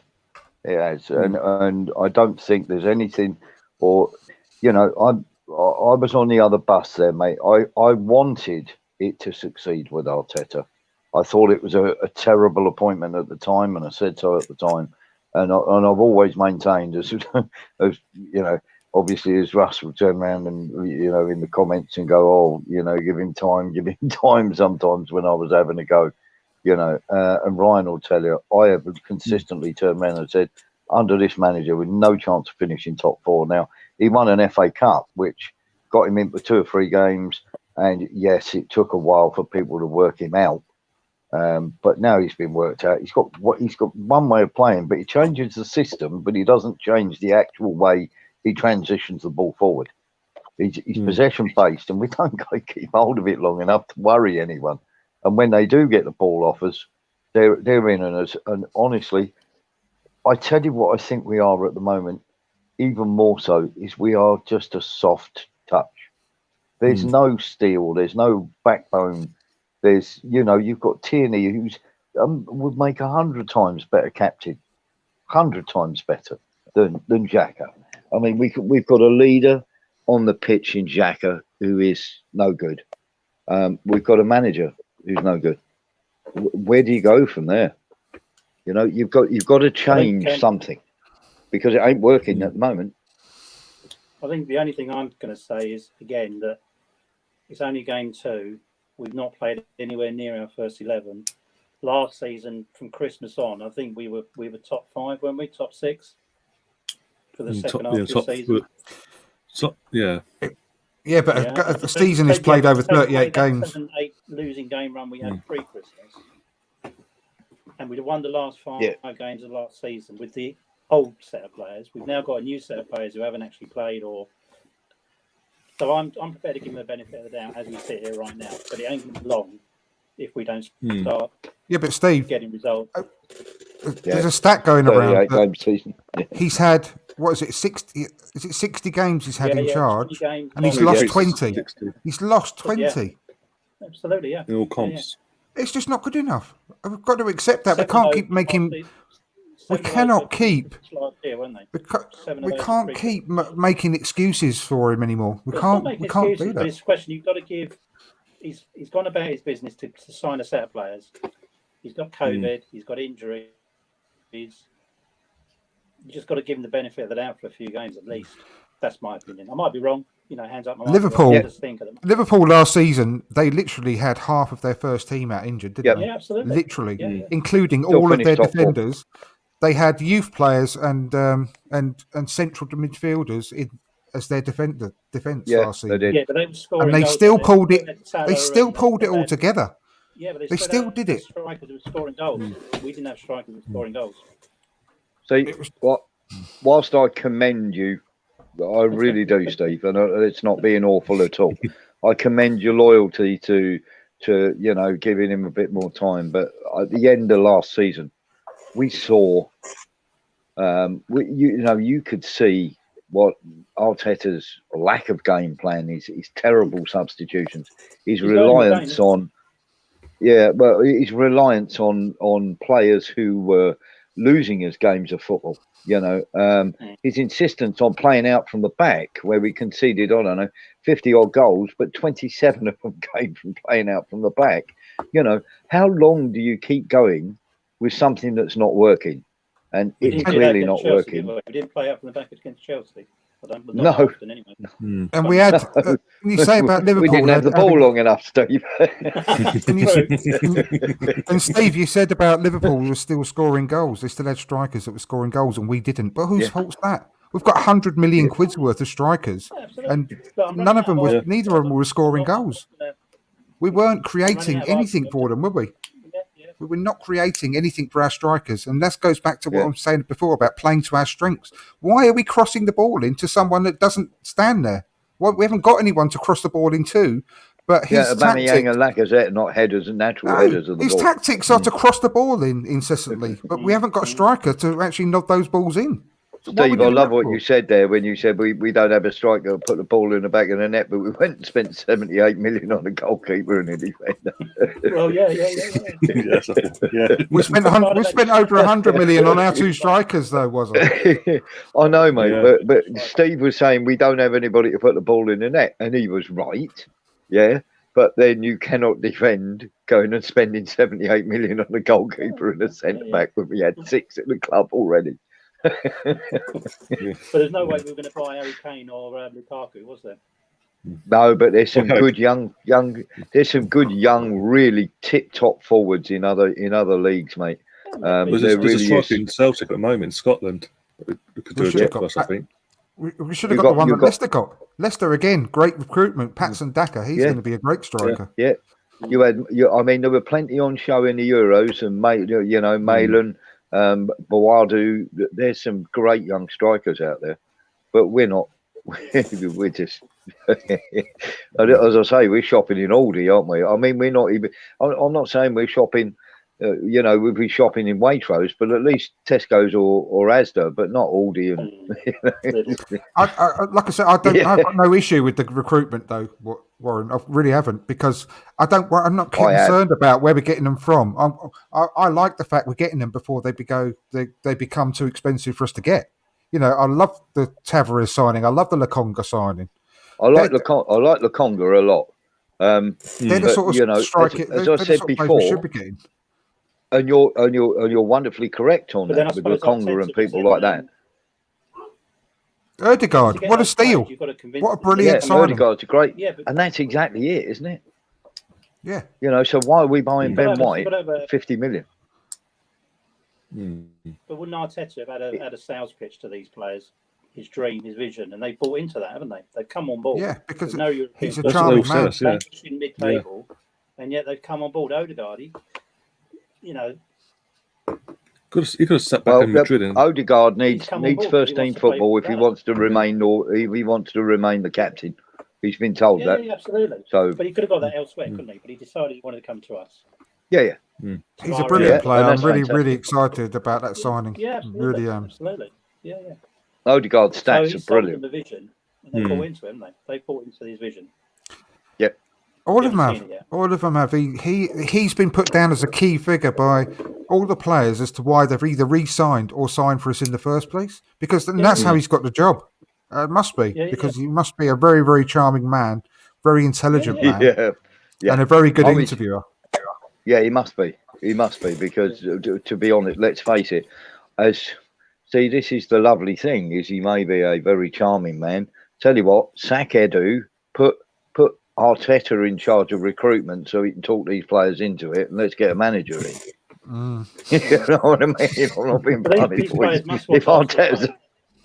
If Arteta's that charming, get him as head of recruitment. But these players have seen Arsenal play, and they haven't turned around and said, not a chance, have they? They've all looked at the way we played, and they still want to. Maybe they sort of seen it as they can use this either way. They can use the name of Arsenal as sort of a stepping stone. A springboard. So bigger and better. Maybe they've been showing them videos of the unbeaten season or something. Yeah. This is 2 years ago. This is how Arsenal play. That was the 80s Arsenal. They've shown them the tradition of 71 and also the unbeaten, the undefeatables, and they've shown them videos of 71 and 79 the cup finals and stuff like that. And then the Champions League. Yeah, that's the one. Bit of Charlie George and a bit of Alan Sunderland went, this is the tradition, boys. This is what you're coming to. And then they get here and, but don't trip over the cones. Don't trip over Arteta's massive ego. Yeah. Because this is the other thing that gets me is we've got good young players, and what I said earlier on is that we should be getting them to a stage where they're learning off much better players or top players. So Martinelli should be learning his craft off a really good striker. Smith Rowe should be learning his craft off an exceptional centre midfielder. Ben White, if you like, should be learning his craft off a guy who was probably worth 50 or 60 or 70 million. And things like this. And you just see, I feel sorry for the younger players because they shouldn't be put in this position where their hopes are all carried, where the hopes of the club is all carried by them, because the likes of Willian, David Luiz, Aubameyang, Lacazette, Xhaka are all, all on big fat checks and did nothing leading this football club. And it shouldn't be down to the youngsters, and that's wrong. No. And that's the thing. I mean, people were saying yesterday about us showing fight yesterday, and I'm sitting there, I'm on the train reading it all on the way back with my brother. And we're like, the only fight we saw was from our youngsters, from the Lokonga, from Tierney, from Martinelli, and that sort of vehicle play. The Granit Xhakas of this world and all, the ones that the Bertland, they're doing nothing. That's exactly When- because of They're the. going by. That's why I'm so excited about the recruitment, because we're buying the right people, not only at the right time in their career, like I said before, we couldn't afford them, but because Arsenal is a massive club to them to go to, and they are going to be trying so hard for the badge and fighting so hard for the badge because they really want to succeed at Arsenal, rather than buying Willian, who actually sees Arsenal as a step down because of all the trophies he's been winning down the road. It's retirement thinks fund, that- It's a retirement fund, and they've got no hunger left. exactly that. What did you exactly do? So Have you seen you today? need to buy players Have you with hunger. Yeah, well, have you Sorry? seen? I don't know if you've seen today. I don't know if it's been photoshopped or not. But Chelsea put the tweet out on the post out on their Instagram and Twitter Yeah, I saw it. about being about the full-time result. Now, imagine not being Chelsea, and he's liked it.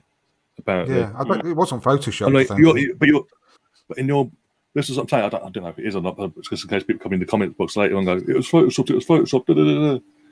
I doubt it, but still, I'm just covering my arse here. Imagine, he's employed by our club, and he's doing that. I mean, I know there's obviously Fabrizio, as I was saying about the Corinthians, but either way, we're still paying him a fucking wage. How dare he? I've seen that now. If I'm Arteta or anyone in that club, I'm hauling them into the office tomorrow morning. What, today? If not today, tomorrow fucking morning, and docking him a month's wages for that. How dare you? I'm a great believer in.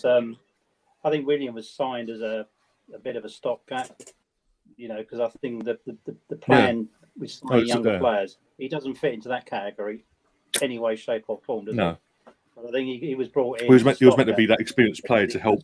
Yeah. Yeah. He was meant to be that. What he did was cruise around the pitch for 21 minutes And then, he scored in a game. And scored one season. Scored one goal all season. And the other thing is a stopgap shouldn't be for 3 years. No, and that's how long he's. Another area, isn't it? And the stopgap isn't 21 million pounds or 24 million pounds worth of wages. But, I mean, I'm not going to get all into that managers over the years have spent money on players. You think, what the hell? There's been players in English history where you think, what the hell was that all about? I mean, I was banging on. And what Greenish put there, I was banging on. Ryan will tell you, kept banging the drum for Declan Rice. If he costs 80 million, go and buy him, Declan Rice.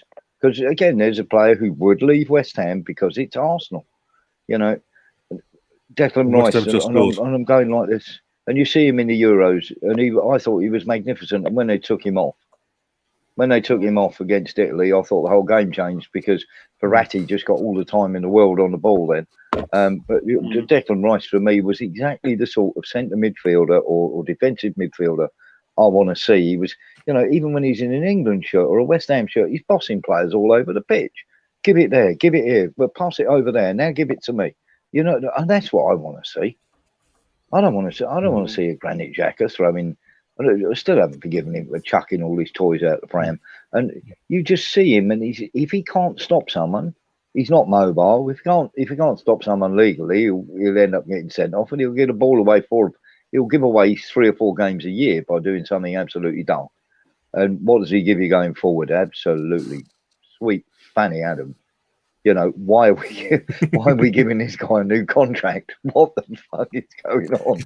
If you actually laid out, if you actually laid out all our players in our squad versus all the West Ham players in their squad, you'd have a good argument that a lot of our players are probably more technically gifted, more skillful, more exciting, better players than a lot of the West Ham players. But they play as a team.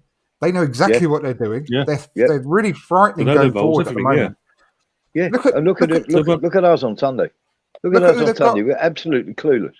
Look at who they've got up front. And where did they buy him? Yeah, they got him from, was it Forest? I think it was Forest. Yeah, Forest, yeah.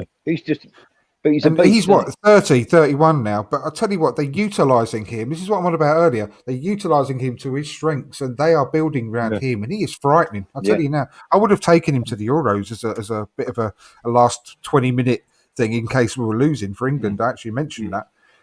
He's better than either of our forwards. Yeah, the same with Mark. He's better than any of our forwards, or 100 odd million between them. don't get me wrong, Andy. You know, I know he can't finish. Somebody said the other day he got £70 million feet, but 70 pence finishing. But you see what Adama Traore did to Tottenham, what he did to those down the road. He tore them to pieces. Yeah, Like, where's our guys doing that? He's got no end product whatsoever at all. No, people go on about Pepe, but at least Pepe got 16 goals last season. But you turn around and you say, don't you? When all you do is you get it into his head that I'll pass it to our striker once you get in the box. Yeah, it's not rocket science, but you know, you see that guy going past people and it lifts you out of your seat. I haven't seen anything in quite a while that's lifted me out of my seat when we're playing. With Pepe, This is the thing, mate. You're talking West. No, he's just cuts in, and that's down the wing. I mean, he did it against Chelsea. He beat two players, racing down the ring, and his only option was to turn backwards, wasn't it? When he got there, and come inside. You know, he couldn't whip the ball in because one, we didn't have anybody keeping up with him. And he used his right foot anyway. Yeah. So defenders just keep moving him inside, and every now and again he bends one into the top corner, doesn't he? Yeah, but it's not. Because he needs to be closer to the goal because he's quite deadly in front of the goal. Finally, we need to actually recognise that and have him floating. Have him closer, rather than having chalk on his boots non-stop and being left alone with no support. You see, there, someone's put a video together of him yesterday saying that he's got no support, and it was just showed you exactly what I mean. Like he gets the ball, beats two players, and then he looks around and he's literally got no one to pass to, which is why he has to pass sideways or backwards. No one at all. Yeah. No, literally. Or was it Cedric? As I was saying, though, it's a transition of the ball forward. No nothing. Yeah. It's a transition of the ball forward. It's ponderous. Turning defence into attack, aren't we? We're just too slow. It's absolutely ponderous. It's so slow. They just have time to get back and get organised. And there it is. If you be always looking forward, isn't he? Lokonga and Partey, the two players that tend to look forward rather than sideways. Yeah. From what I've seen so far of Lokonga, he does look like he wants to get forward with the ball. He's a bit like, but also Partey for the season, they've got a 99% conversion, but most of them are 5 yards sideways. Yeah, it's no good, is it? I mean, I've watched that guy Camavinga, the guy that we were going to go in for, that we were interested in, and I've watched him play a lot. And every time he gets the ball, you just think, "Go on, son." He excites you. He gets you off your seat, and you just think, "Oh, what a pass that was!" And he's only young, and that's what I don't understand. We've been crying out, haven't we, for a couple of good midfielders in there to go with maybe Partey, and now we've got Odegaard, but he's more of an attacking midfielder. But I mean, as a defense, as a midfield three, could you imagine? You imagine the difference. Had we gone and got, I'm going to go out on a limb here, Gravenberch from Ajax, who looks a fantastic young talent, and Camavinga and a Declan Rice to sit in with them. Imagine those three in the middle. We'd be purring, because they'd be creating all sorts. They've got non-stop engines. They're busy. They're forward thinking. Rice a perfect pivot in the middle for them. And what have we got? What we got in the middle. Would you get that with Arteta coaching them though? Yeah. There is that point, Steve. But then again, isn't it? As I was saying earlier, hoist with my own noose, really. If they're not coached properly, then I mean, you're saying about how many good players have we turned into average players down the years? Camavinga's 18. Could you imagine what everyone would say? Camavinga bringing him in at 18, and well, he's not the finished product. He's only 18. Blah blah blah. You're getting people moaning about that as well because he's too young, but he's too got no fear, Andy. You're going to put all fear. But I'm just saying. We've got everyone. How many times have you heard people saying, "Well, Saka's only 19, but we're all relying on him to do this, and he's only 19. ESR's only 20. We're relying on him to do this, and then you bring in an 18-year-old. Oh, we're relying on an 18-year-old now to drag us through. You can just tell what would happen. Bring him in with someone like that's what I'm saying. Bring him in with somebody like Wright alongside him. Who's bossing players, telling people where to go, where to pass. £100 million they want from Rice. Fine, pay it. I'm not being funny. It's not like we haven't got the money because we have. right? Anybody who can spend £1 billion on his American football team has got 100 million to spare for Declan Rice. But what I'm saying is, you don't see that from Xhaka, do you? Where do you see him going, pass it there, come here, gives the ball to me, move it there? You know, Tierney bollocked him the other day, and he just turned his back on him, as if saying, "Oh, I don't care, I've got a new contract." And exactly. Steve hoist me with my own petard there. He's absolutely right. There's no point buying Declan Rice where we've got that prick as a manager. Because Declan Rice would be 2 years down the line. Declan Rice would be playing for Watford. Yeah. Oh dear. I mean, I don't know what to go for, but I think the only sort of thing I can say about going back to yesterday was maybe the game could have changed for us in fortunes in the first half, and we should have had a penalty. Saka got thrown to the floor like a piece of meat, basically. Let's be honest. By Reece James, got tripped, got pushed, you name it. VAR checked it. No penalty. I mean, but yet literally, Dele Alli that same day runs and jumps into the Wolves goalkeeper and gets a penalty. He changed direction. Tell me what's going on. Direction. Yeah. To take the goalkeeper out and gets a penalty. How does that work? Yeah. I've got we had one against got to Brentford say as well. Brentford against we should have had a penalty against Brentford against Balogun. Yes, well. we should. We should. Yeah. Now I've got to say this, Ryan, as a referee, I'm going to say. Yeah, mention that before, was it? Oh God, yeah, I did quite a decent. Yeah. Okay, sorry, mate. I'm joking, mate. I'm giving the penalty against Brentford. I'm not giving Arsenal the penalty against Chelsea, and I'm not giving Dele Alli a penalty either. The only one that was a penalty for me is the one we had against Brentford. The one with James and Saka, I'm not giving, and I'm certainly not giving the Dele Alli one. Russ, there's no agenda, mate. You know what happened. You need to go to Specsavers as well, then, mate. You blind ref. Steve, you're on mute. Steve, you're on mute, by the way. Sorry, I was going to say you should blame Holding then for missing the header from 6 yards. He missed the target. Do you know what, Steve? Steve, you can't blame Holding, and I'm going to give you a really good reason why. That is the first time I've ever seen Holding win a header in a box. He did not go 20 yards over the bar. Well, exactly. When he's defending, he doesn't manage to get off the ground, mate. So he got about 2 foot in the air. He probably got 2 foot in the air, mate, and thought, shit, I'm up a bit high here. No, he was 2 foot in the air. He was heading the ball and he was doing his acceptance speech for man of the match. That's what he was doing. I mean, it's all we've got left, isn't it, boys? Gallows humour. Well, because we're going to get I mean, exactly. we could get absolutely pumped by City. we could. Oh yeah, it's going to happen. I mean, that was Chelsea. Not even, as we said earlier, that was Chelsea not even getting out of third gear. Sorry. No, exactly. Man City. We saw what Man City did to Knights yesterday. I mean, Knights are different position into proposition. I don't get twisted. But again, they didn't have to get out of first gear for that game. Yeah, but they did that to the only side that at the moment I'm confident will beat. We say that. I said that last night. And I said, but it's guaranteed. I'll say this now. And fucking come 2 weeks' time. Boom. We only just beat them in Arteta's first season. Lukaku,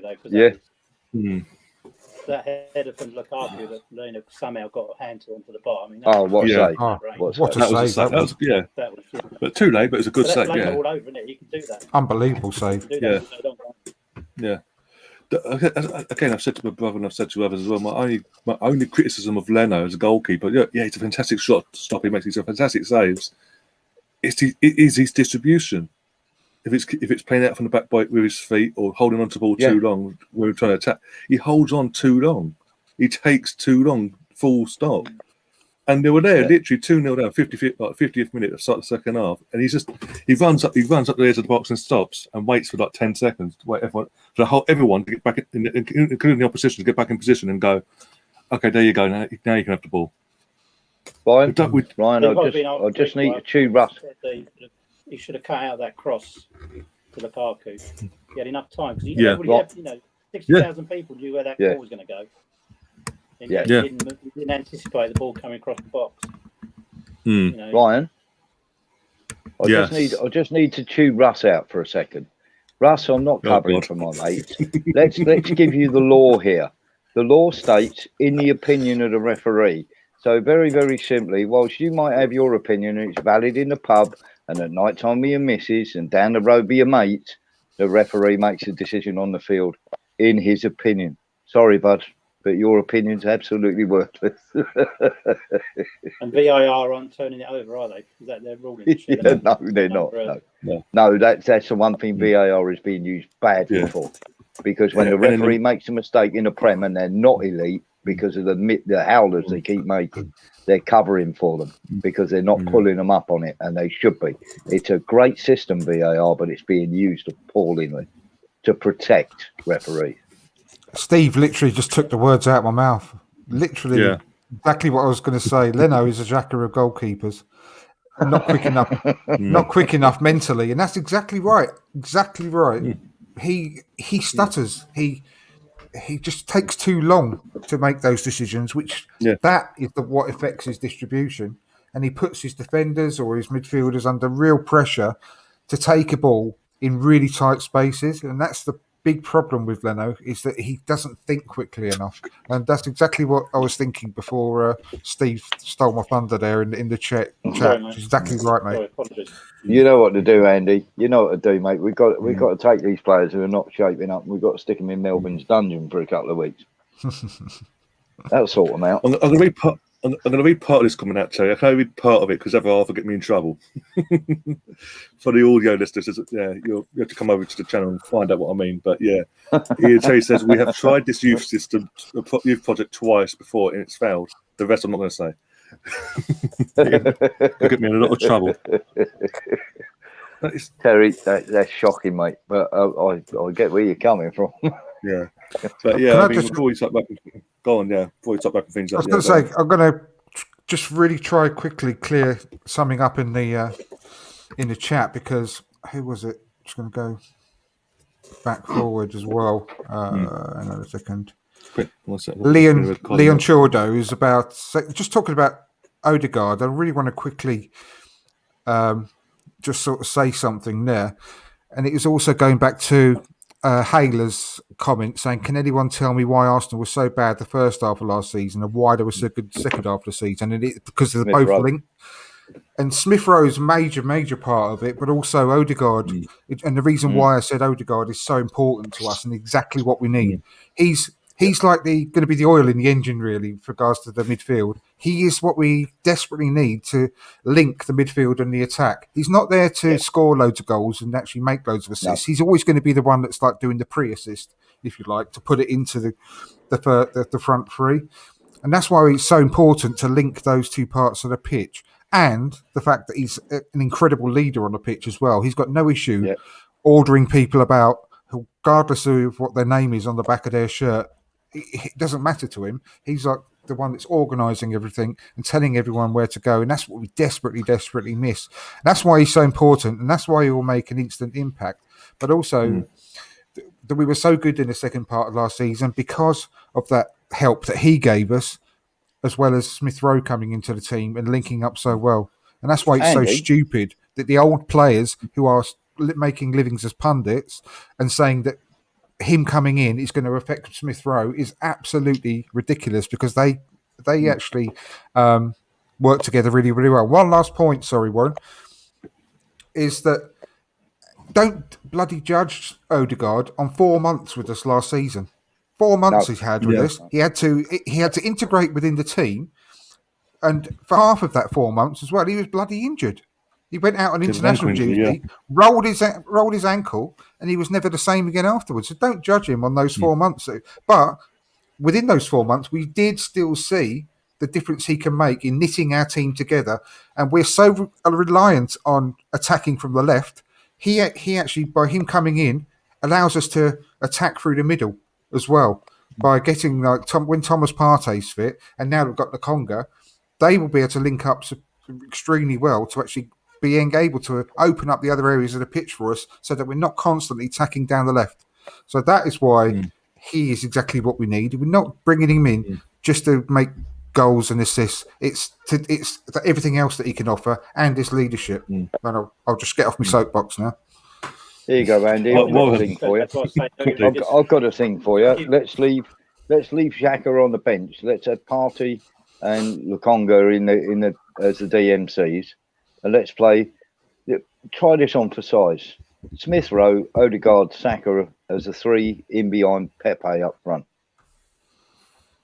Sorry, say that again. I wasn't listening. I was just reading on the comments. I do apologise, Warren. Say that again. Partey and Lukonga as the two defensive midfielders. Yeah, one passing and one to, obviously, not a great thing there. It ain't going to happen, though, Ron. It ain't going to happen. Yeah, hang on. And then Odegaard, Smith Rowe, and Saka as the three behind Pepe up front. It'll be lovely, mate, but it's all hypothetical because Xhaka is going to play and not Lukonga. I would love that. And that's wrong. Like no, it's going to be. It is wrong. It is wrong. Xhaka and El Neni against City. Yeah. I know. Well, you know what? He will have us on toast. Go on, chew us up here. Yeah. Do you know what? Xhaka would actually be quite a good player for City. He actually would. And to replace Fernandinho, because Fernandinho doesn't have to do hardly any running. No, because everyone else does it for him. Yeah. Exactly. And he would only have to basically just stay in within about 20 square meters of his yard area in their pitch. And they were interested in him, don't forget. Before we actually bought him, they were interested in him. That, actually, yeah. I hope Man City are going to bring a lot of condoms. Yeah, apparently, the symbols in the chat saying "Good evening, panel." Apparently, Josh has given us a set of 5 games apparently to sort things out. Really? I don't know if that's true or not. Apparently, his room is obviously to take it for a pinch of salt. Don't get too excited and all that. Give him 5 games to Arteta to get 1 win, and then his job's safe for another 3 years. Pretty much. And Halo, but yeah, is City included in that after City? But probably after. Just got to be realistic, guys. Come on. But yeah, I think we're going an hour and 45 minutes now. We'll start wrapping things up because I know Steve's got things to do as well, and we've got to start repeating ourselves. And I think as an audio listener, they'll get pissed off. But at the end of the day, mate, if they've given him 78. No, I hope you're right, Andy, and I hope Steve's right in that they're just buying the players and then eventually going to replace the manager. But I've got to say, if they're giving him 80, 90 million to spend or 100 million to spend, it almost looks like they're going to give him another year. Well, that's 5. If what the assembled saying in the chat is true, probably wrap things up here about the 5 games. If that's including Wednesday's game as well, and this weekend coming, that's what the Norwich game, Burnley, and then Tottenham. So between now and the North London derby's got basically. If we're including these next 2 coming up, if we got sensible people, we've already got Conte lined up, and Mikel Arteta's got 5 minutes to pack his bags.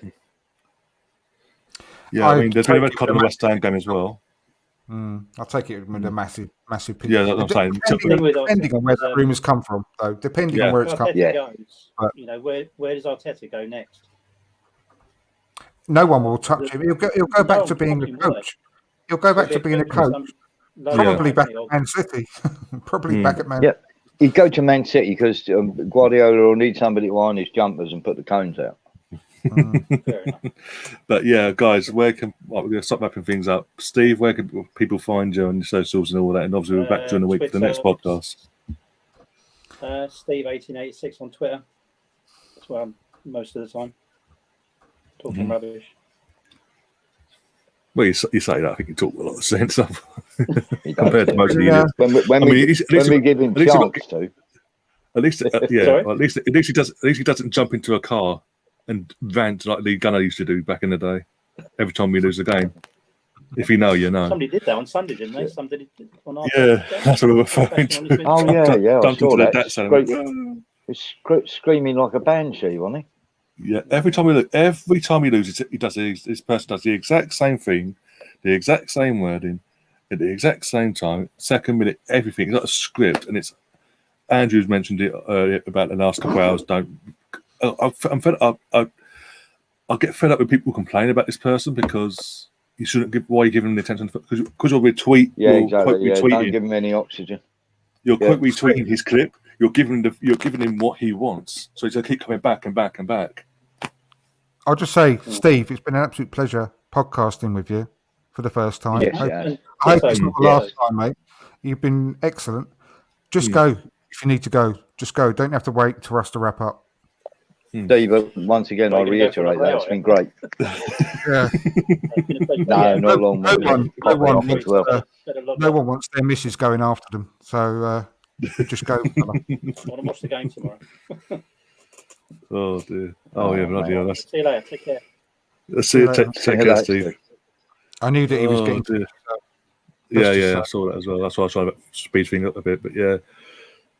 I mean, it's going look at just briefly. Well, so we're wrapping things up there, but briefly just touching on the cup game on Wednesday night, isn't it? Wednesday. Yeah. It's away from home as well. Turned over, mate. As Andrew said, they've got a new manager as well. They started off well. They beat Sheffield United, didn't they, the other day over the weekend? I think it's over the weekend of last week. They're flying, mate. Do we have any? Is there any hope of us putting up? Yeah, I mean, there's always hope. There's always hope, because if that is the absolute truth, then there's going to you're going to get one or two things if that's the absolute truth that we've just heard there about Arteta's got 5 games to save his job. The players are going to respond in one or two ways. They're either going to go out and they're going to produce a really good performance and beat West Brom 3-0, 3-1, something like that. But if they're the other way, and I think that might be the case, we'll either lose to West Brom by the odd goal, or they'll dump us out on penalties. And I think I wouldn't be surprised if there's a few players treading water, waiting. Because at the end of the day, it's always easier to replace one manager than it is 11 players. Yeah. And if they're not playing for him, you'll find out whether they're playing for him on Wednesday night. Well, I think we've seen it in the last over pre-season, and especially, I mean, I know we've been under strengthened with the injuries and COVID and all that. But when it comes to COVID, I'm like, again, last winter when Man City, Tottenham, I think Everton and Villa all had a bit of an outbreak in their respective clubs. Yeah, I didn't see them all fucking. Liverpool didn't have a centre back for most of the season. Yeah, I didn't see them at that moment. They still finished in the top 4. That. I didn't see them teams respectively go through all that at the same time, and their performances completely nosedive. Yeah. I've got a question for you, Ryan. If we lose 6 centre backs, right, and we ended up with Partey and Xhaka playing as centre backs, do you think we'd qualify for the Champions League? Oh God, you've got Xhaka in defence. Jesus Christ! Yeah, exactly. Well, put me in. I'm not exactly in better shape, but I'll do a better job. I'd actually move faster than him. And he's an athlete. Oh, I mean, Andrew, you're going to the game. So how are you feeling about this on Wednesday? Nervous. No, I'm not actually. I'm not going. I expect us to win, because anything less is just not acceptable. And I expect him to take it as seriously as he did the game on Sunday against Chelsea. Well, that's not saying a lot, is it? But what I mean is, I don't want him to underestimate them. I want him to go and put a load of kids out. Go and try his best to get a good win. Put his strongest team out he can, yeah. And get a bit of belief back in the fans and the players. May as well put the strongest team out, because like I said earlier, top 4. I'm not accepting anything less from him. Like I said earlier, right at the beginning of the show, he has got to go full strength for every single game he plays this season, because there's no reason why not to. Because every single player in that squad should be at the elite level that they are, should be available to play 50 games a season. Yeah, which fit as a butcher's dog. And we've got no more than that this season. That's if we get to every final and both cup competitions, because we're only playing for 2 cup competitions when you're playing for those 2 bits of silverware. So he's got to go out and play full strength in every single game, because if the players aren't fit enough to play both cup competitions and the league, a maximum of 45 to 50 games, then what's happening at the training session? What's happening with them? They should be. Yeah. So I'm not expecting anything less than a full strength team. I'm not expecting anything less than a win. And I tell you what, if he loses tomorrow, forget 5 games. He should go after tomorrow's Yeah, match. I totally agree with He you should on that not one. get on that coach. He should not get on that coach back. He should just go his separate ways back home and get someone Here's else your in. plane ticket, bugger off. Yeah, I mean, Emmy's asking me, "Are you back?" I was back yesterday. I did a vlog. I say a vlog. It was half-hearted in the end because I couldn't be arsed in the end. But yeah, it wasn't full because lower tier was round, but upper tier there was gaps. Yeah. There was gaps in the upper tier where people was. But I've always said last night in my other stream as well that I'm at a point now. I don't want to play anymore. I don't want to go anymore. I don't enjoy going to the games, home or away, because of what I'm seeing. And I'd rather not waste my money is on something that was if I was enjoying it, but if I was enjoying the way we play, there was something about to enjoy about a style of play or something like that to get me excited at least. We'd have gone out there and lost 4-3 in a hell of a game. But we'd have gone out there and lost 4-3 in a hell of a game, Ryan. The key thing is, as I've been making comparisons the last few weeks, is Arteta's been in charge for nearly 20 months now, just shy of 20 months. Yeah, we have no style of play. We can't. There's no style to our play. Absolutely. Basically. The Arsenal women have just hired a new manager, and look how they're playing. Mm. Absolutely sublime football. The thing is, this guy's a busted flush, mate. What we've got to cling on to, and someone's put in the highlight there, how did Leicester and Liverpool do what they did? I think what happens is, as well, is you have to get a bit of luck. Like Leicester did brilliantly. Let's face it. I mean, Ranieri's never done that in, ever. What he did was incredible. He's not the greatest manager in the world, is he? What he had though was a team that all peaked at the same time. Yeah, they all were in, and they bought into him as well. They were a family. They would have done anything for each other. Yep. They were very lucky with injuries, and they just blossomed together. They all had that. I mean, Drinkwater's done nothing since at the same time. They all had that perfect moment at the same time, and it just Drinkwater's done nothing.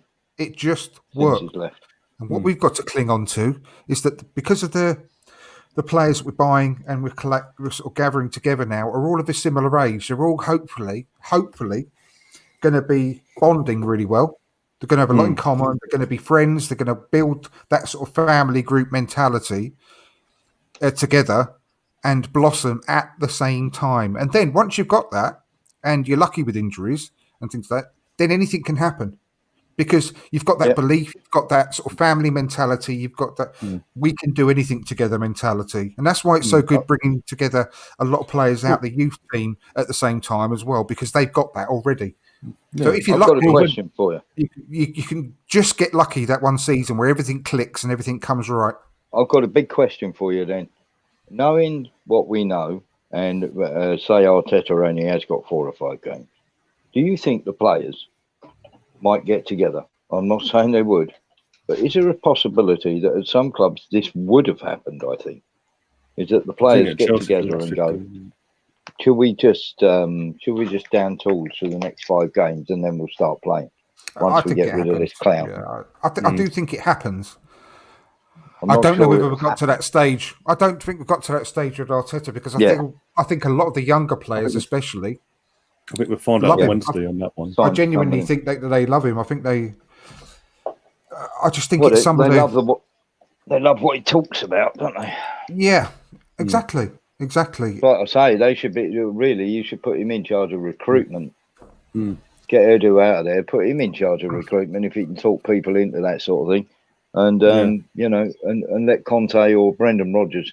I mean, if Brendan Rodgers, if we've got, rather than spend, this is for me, rather than spend 50 million on Ben White and 28 million on Aaron Ramsdale, how about we just have taken that 78 million and gone to Brendan Rodgers? Here you go, son.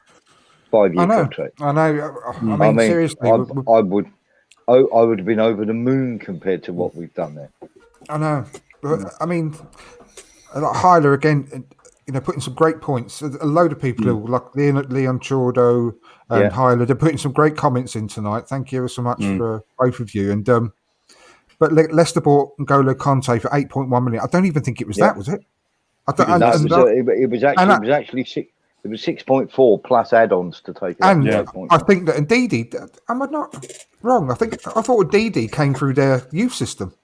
They didn't buy him for 16 million. So they could buy him, yeah. I think they did. Yeah, no, they bought him, but it was add-ons that took it up to that price. I'm totally hold my hands up. I thought that he'd come through from the youth this is setup. This is a thing again, isn't it? That you look at the players, and again we go in. It doesn't matter who we buy. Go and break the bank and go and get Rodgers or get Conte because he's out of contract or whatever. But spend the money. Go and get Brendan Rodgers. We'll get top 4 every year, at least. Might do even better. Yeah, Genk. Genk got him from. Yeah, no, I totally hold my hands up. I had it in my head somewhere. I must be thinking. If we get a Brendan Rodgers or a Conte, at least the football will be better to watch. Well, exactly. I mean, there's an interview with Conte and Henry when Conte was at Chelsea, and Conte basically said, "Look, everyone has a chance to play, and all that jazz, all what Hughes saying, all that. But if one man decides he wants to try and upset the apple cart and try to stir the pot, he'd rather kid him than let him continue playing at the club." I think he's obviously referring to Diego Costa because Diego Costa tried doing that in the second season. Conte's second season. He's like, I'd rather actually me physically kill him than. And that's the type of attitude I want in a manager. That someone that's like, as soon as someone steps out of line, bang, you're gone. Yeah. That sort of George Graham-esque guy. No. You have your job's this. Anything else, you try causing any shit. Well, Ferguson was like that. He was ruthless. Look what happened with Lee Sharp. Lee Sharp, too much of a party animal. Ferguson, bang, out the door. I mean, not just Lee Sharp. It was a wake-up call to the other United players who were getting a bit silly. Like Giggs was a bit of a party boy at the time. At the time, yeah. Lee Sharp. Yep, Stam out of nowhere. Just David Beckham. Cole, Beckham, York. One argument on the training ground, bang, gone. But Berbatov literally in his last season was a top goal scorer because he got dropped from the Champions League final, had a kick-off, next thing you know, he was sold. Good call. There's no bullshit, yeah. But Emily's asking in the chat, how does Edu keep surviving when everyone else in the board level is getting taken? It's been sacked basically. Like Vowell got given the Hevo last year. Edu's not. I can't say too much against him really, because this summer is the first one on his own getting the job done, isn't it? The only thing I'd say against him at the moment is getting the players out. However, we all know that's a very, very strong mitigating circumstances at the moment to try and get any kind of decent money from people. But you see when they came in for Xhaka, Andy, Roma came in for Xhaka. Fucking hell, I'd let him go to Tottenham. Absolutely. That's what I would. That's what I mean. Get his wages off the book. That's what I said about the only criticism I've got is getting the players out at the moment because I think he's doing a good job getting the players in. But you know what helps with that? Still, early days. Soft. Yeah. Do you know what helps with that? When you turn around as a manager, and this is a fault of Arteta's. He obviously likes Xhaka or wants to keep him about for whatever reason. But me, I'll call Xhaka in and go, look, Roma have come in for you. And I think this might not be a bad thing for you because you've got absolutely no future at this football club. Yeah. And tell him straight. Well, it seemed like he accepted it as well because he was literally twerking from after the Euros. All of a sudden. He was literally on social media going, well, hey, come on, bring on Roma, new project and all that. You know, just... And here we are. And that makes you think... How do you give somebody... Arteta doesn't want him to go. Yes, but how do you give somebody who does that and has thrown the shirt down and the armband and all the rest of it, how do you give somebody like that a new contract? It's double standards from this non-negotiables. Yeah, that's what I was going to say earlier. He's got his favourites, mate, and that's it. It's as simple as that. He didn't want him to go.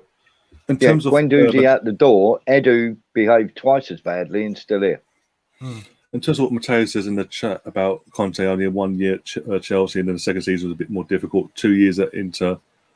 The reason why only 2 years at Inter is because at the end of last season, when they won the Serie A, the owners went to him and said, All the players. "Financially, we have to sell some of our best players here. We can't guarantee them the money we from the sales will go back into reinvestment." So he was like, "I can't stay at this project, and I can't risk my own reputation and see a downfall, be part of a downfall, basically." That's what puts me off him, to be honest with you, because I think we need the Rodgers type who will play, who will work with the players we've got, the young players, and get the best out of them. Because we're not getting the best out of our players at the moment, and we're not going to be able to keep up with Joneses down the road. You know, Chelsea, Man City. Someone put, I can't remember who it was. I think it might have been Hader again, about how far.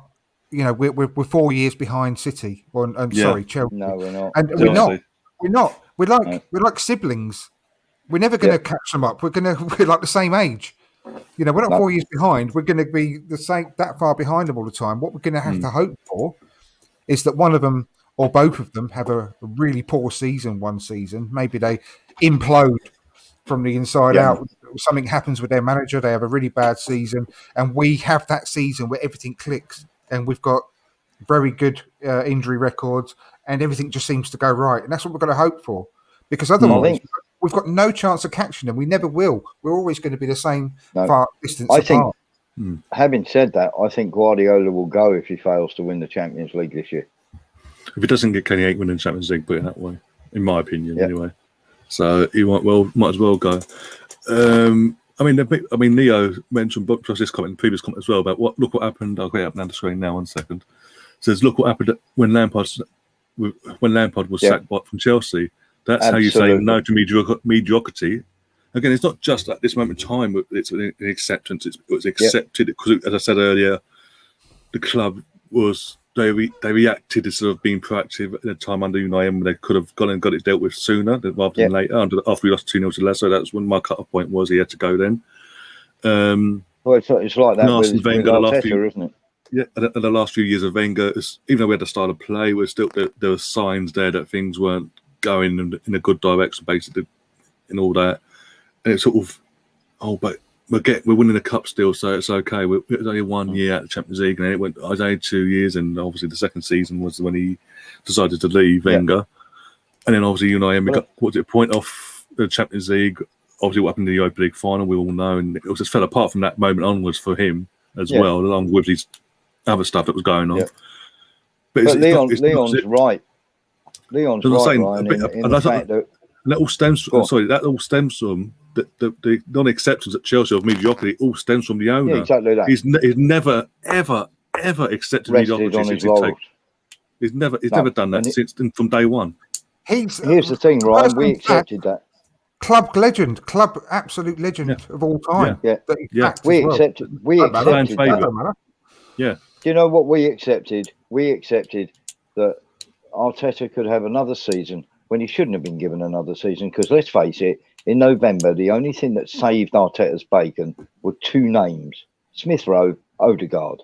Without him, our season was headed right into the shitter.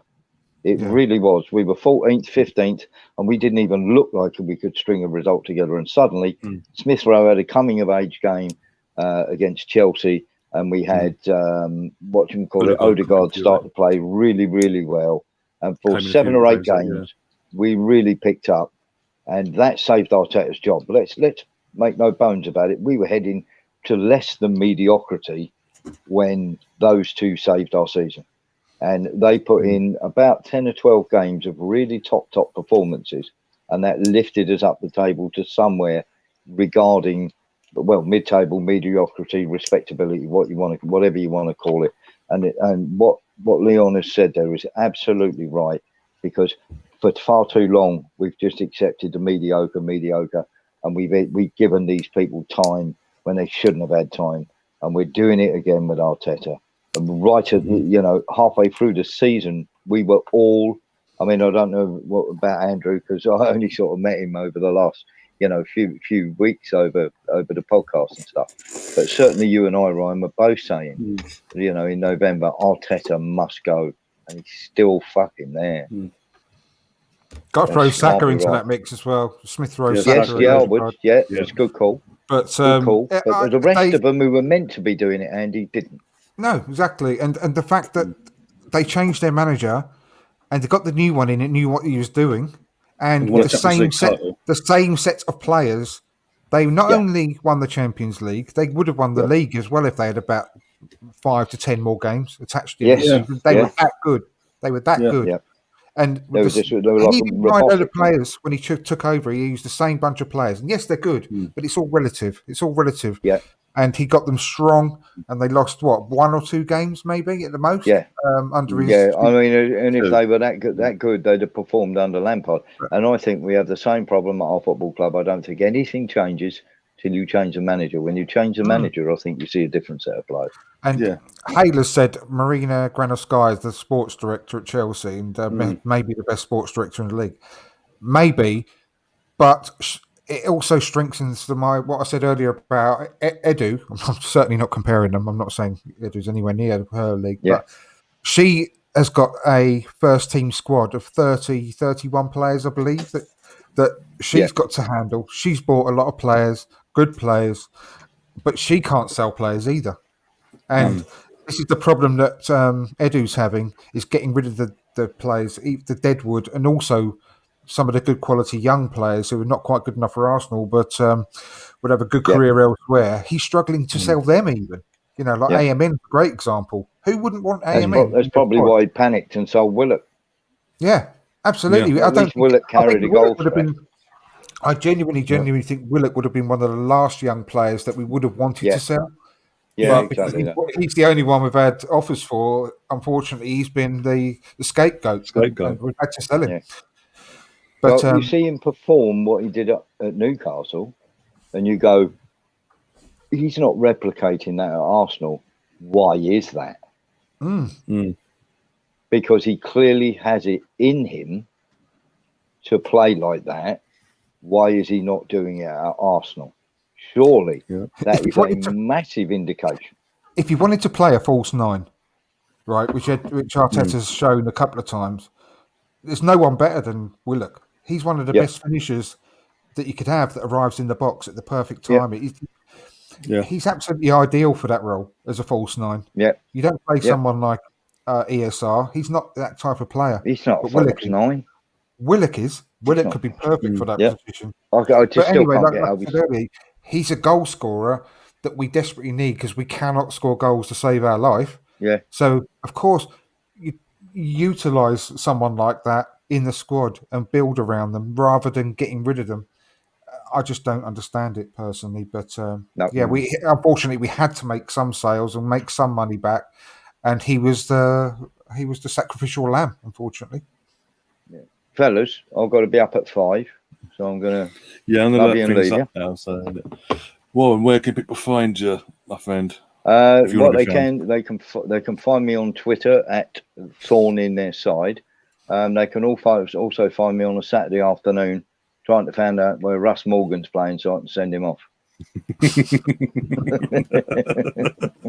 Oh dear, I'll let him know. And I just want to say to everybody in the chat how fantastic it is that you've turned up and what is obviously on a painful experience that we're all going through at the moment. But at the end of the day, we all want to make sure that the club goes in the best direction. And sometimes, the chat helps us to do that because people get an idea, and then sometimes it filters through to people at higher levels. Maybe they watch these podcasts, maybe they don't, maybe they do. They are media savvy, but we're begging you, get rid of Arteta and get Rodgers in for God's sake. And I just want to say once again, Andrew, it's absolutely brilliant to be on with you. We may not agree on everything, but you know that we're going to have quality discussions. And Ryan, thank you so much for having me on tonight, because I just wanted to vent my spleen on some of the issues that were really beginning to piss me off. Because I think we are in danger of becoming. We're already mediocre, but now we're in danger of becoming a laughing stock, and that can't happen to Arsenal Football Club. But thank you, guys. Absolutely no problem. Warren. I think we're going to see a lot more of you this week over Wednesday and next week as well, with what's going to come our way probably for the international break. So no worries. Mate. But yeah, I'm again, reffing on Wednesday. I'm reffing on Wednesday night at 6:30, but I'll be back by about 8:30. So I'll join you for the debacle when I can. Okay, cool. Really, I'll send you a link for that. Oh dear. But yeah, thanks for obviously you and Andrew and Steve for obviously coming on tonight. Obviously, the two other regulars that are meant to come on at the last minute, so it's worked, either work commitments or family stuff's come up, so they couldn't make it. So, but yeah, thanks for you guys for coming on, and people in the chat as well. I mean, it's been a very busy one in the chat. Yeah, you've been brilliant, fellas. The people in the chat, superb. Yeah, absolutely fantastic, and I like to see a lot of that. And Terry with a few risky comments, Terry, if you know who you know. But Terry, yeah, I mean, Terry, awesome. Keep them coming. You're my kind of guy. Yeah. I mean, but apart from that, I mean, not much else to really say apart from as I said, thanks. And obviously, Andrew, where can people find you as well? And never had to give you a chance to plug yourself and all that. I've got one last thing I want to bang in there, Ryan. Mm-hmm. It's gonna be a long time before we see a shirtless Melvin. I think so, yeah. Yeah, we've got to score a goal first, boys. Yeah, thanks for having me on. Anyway, it's been a pleasure as always. You can find me on YouTube at From Dial Square to Where YouTube channel, and you can find me on Twitter at From Dial Square. So thanks again. Been a pleasure, Warren, Ryan. Yeah, and nice to have met Steve earlier as well. Yeah. Yes. Yeah. Yeah. Yeah. 100%. I fear we didn't shut up long enough to let him have a long talk, but that's probably me. No, whatever he said was great. Yeah. But yeah, if you're new to the channel, do subscribe, smash the like button, and all that jazz, and do share the content because as I said last night, sharing and liking does help the channel a hell of a lot more than what you think. And I would absolutely appreciate if you did do that. And also, the audio of this podcast will be up in the next 40, depending on how long it takes to download, by the way, but the next 45 minutes up on obviously Apple Podcast, Google, Spotify. If you want to listen, if you've missed part of it, but you want to watch it, but you don't want to watch it, but you want to move on the go, it'll be up on there in no time, basically. I think West Ham is going to tune it up by the looks of it because someone's tweeted Benrahma, like as in he scored a goal, so that's 2-0 West Ham by the looks of it down at home to Leicester City. So we're all 6 points ahead of us already. There you go, and they're scoring goals. Oh, more positives. Yay. My cousin's going to be so happy. For fuck's sake. Oh, the joys of being an arsehole at this moment in time, but it is what it is. But yeah, we'll be back on Wednesday for, as you said, the watch along. Obviously, Andrew's going to be there, so wish him luck on that.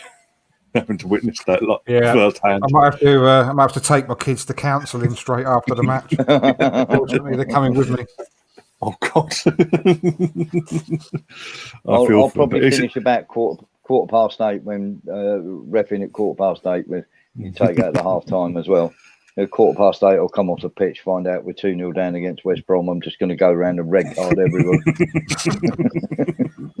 Start 2-footing everyone yourself.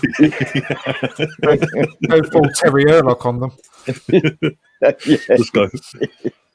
Need to come on, pop on here, and go a full massive 90-minute rant about Arteta, why he's not been sacked yet. Oh, mate, 20 minutes after the final whistle, why is he still at the club? I'll just red card everybody and accuse him of being a secret Spurs supporter. Oh, there's probably no secret about it. You never read your Spurs. One last thing I want to sort of address was yesterday was that, as I said, I went to the game with my brother. We went to the game the other week, basically, the charity game against Chelsea. And he took his rucksack, his rucksack bag, what you want to call it, with him. The first time round, no problem. Went through the security, no problem. To check there's nothing in it, that's fine, cool. Yesterday, got there. There was no security on the bridge. The only checks we got was that where you get they right at the end, other end of it, to make sure we ask if you're COVID and all that, you double jabbed and all that. Yeah. Saw his bag. No, you can't come in. You got to go out, go round. Down this, it was stake all the way outside of this railing system they've got. Go to the armory, give them your bag, and they'll give you anything you've got in there. They'll give you a nice clear bag. And he went down. He played along with it. And obviously I've waited at one point. I was just stood waiting, talking to one of the staff members that have been employed by the club, not even the fucking Arsenal staff, by the way. And he's saying, "What? No, as he said, because I was saying that literally, boom, this is the situation. No issues 2 weeks ago. What's changed? Basically, why is there a difference between him having this bag 2 weeks ago to now? It's just they're making up as they go along. We can't let. Yeah. I'm trying to let people in, but I'm getting bollocked basically. So I'll probably come back anyway and say he's told me different offers since then. That he basically went down to where the players come in, like leave when they enter the game and all that, and they turned back around and basically he come back and said the club, the store told me to come in. It's fine. Let's go in. So he's just got to go. They've let us in, and but it's just a fucking ball. Like it's like 20 minutes. We could have. It's queuing and all that anyway. So it's 20 minutes wasted, and it's like bang, made up a brick wall. It's like, you know what you've got to do with the stupid. I've checked all my emails. I'm look, emails. Look, nothing saying that this cannot be happening. I was like, I don't take issue with Brownie on that one. You should have done what Millwall did with the Cardiff stewards and just dying them out. God. They weren't fighting amongst themselves, mate. I've got a good mate who's of course they wouldn't. And Millwall fans never do.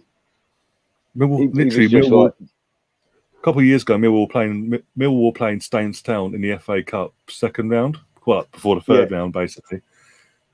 And Staines, and they came up here and tore the place to pieces, like a non-league team, like 3 tiers below the Football League, and they sent the place to pieces. That's Millwall for you. I don't get why people are surprised about Millwall anymore.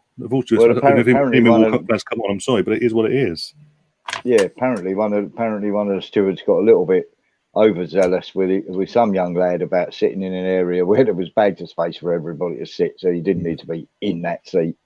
And basically, 2 or 3 of them got ironed out. So it was like, but there we go. That's what happens, doesn't it? Okay, and someone just mentioned PSG in the chat as well. I mean, look at the players they've brought in. Not even to spend a penny. Ronaldo, Messi. I'm not saying we would get Messi, but I'm saying Donnarumma. I'm screaming for 7-8 months plus. I've been screaming, go and get Donnarumma. Go and get him. He's free in the season. All you got to do is his wages.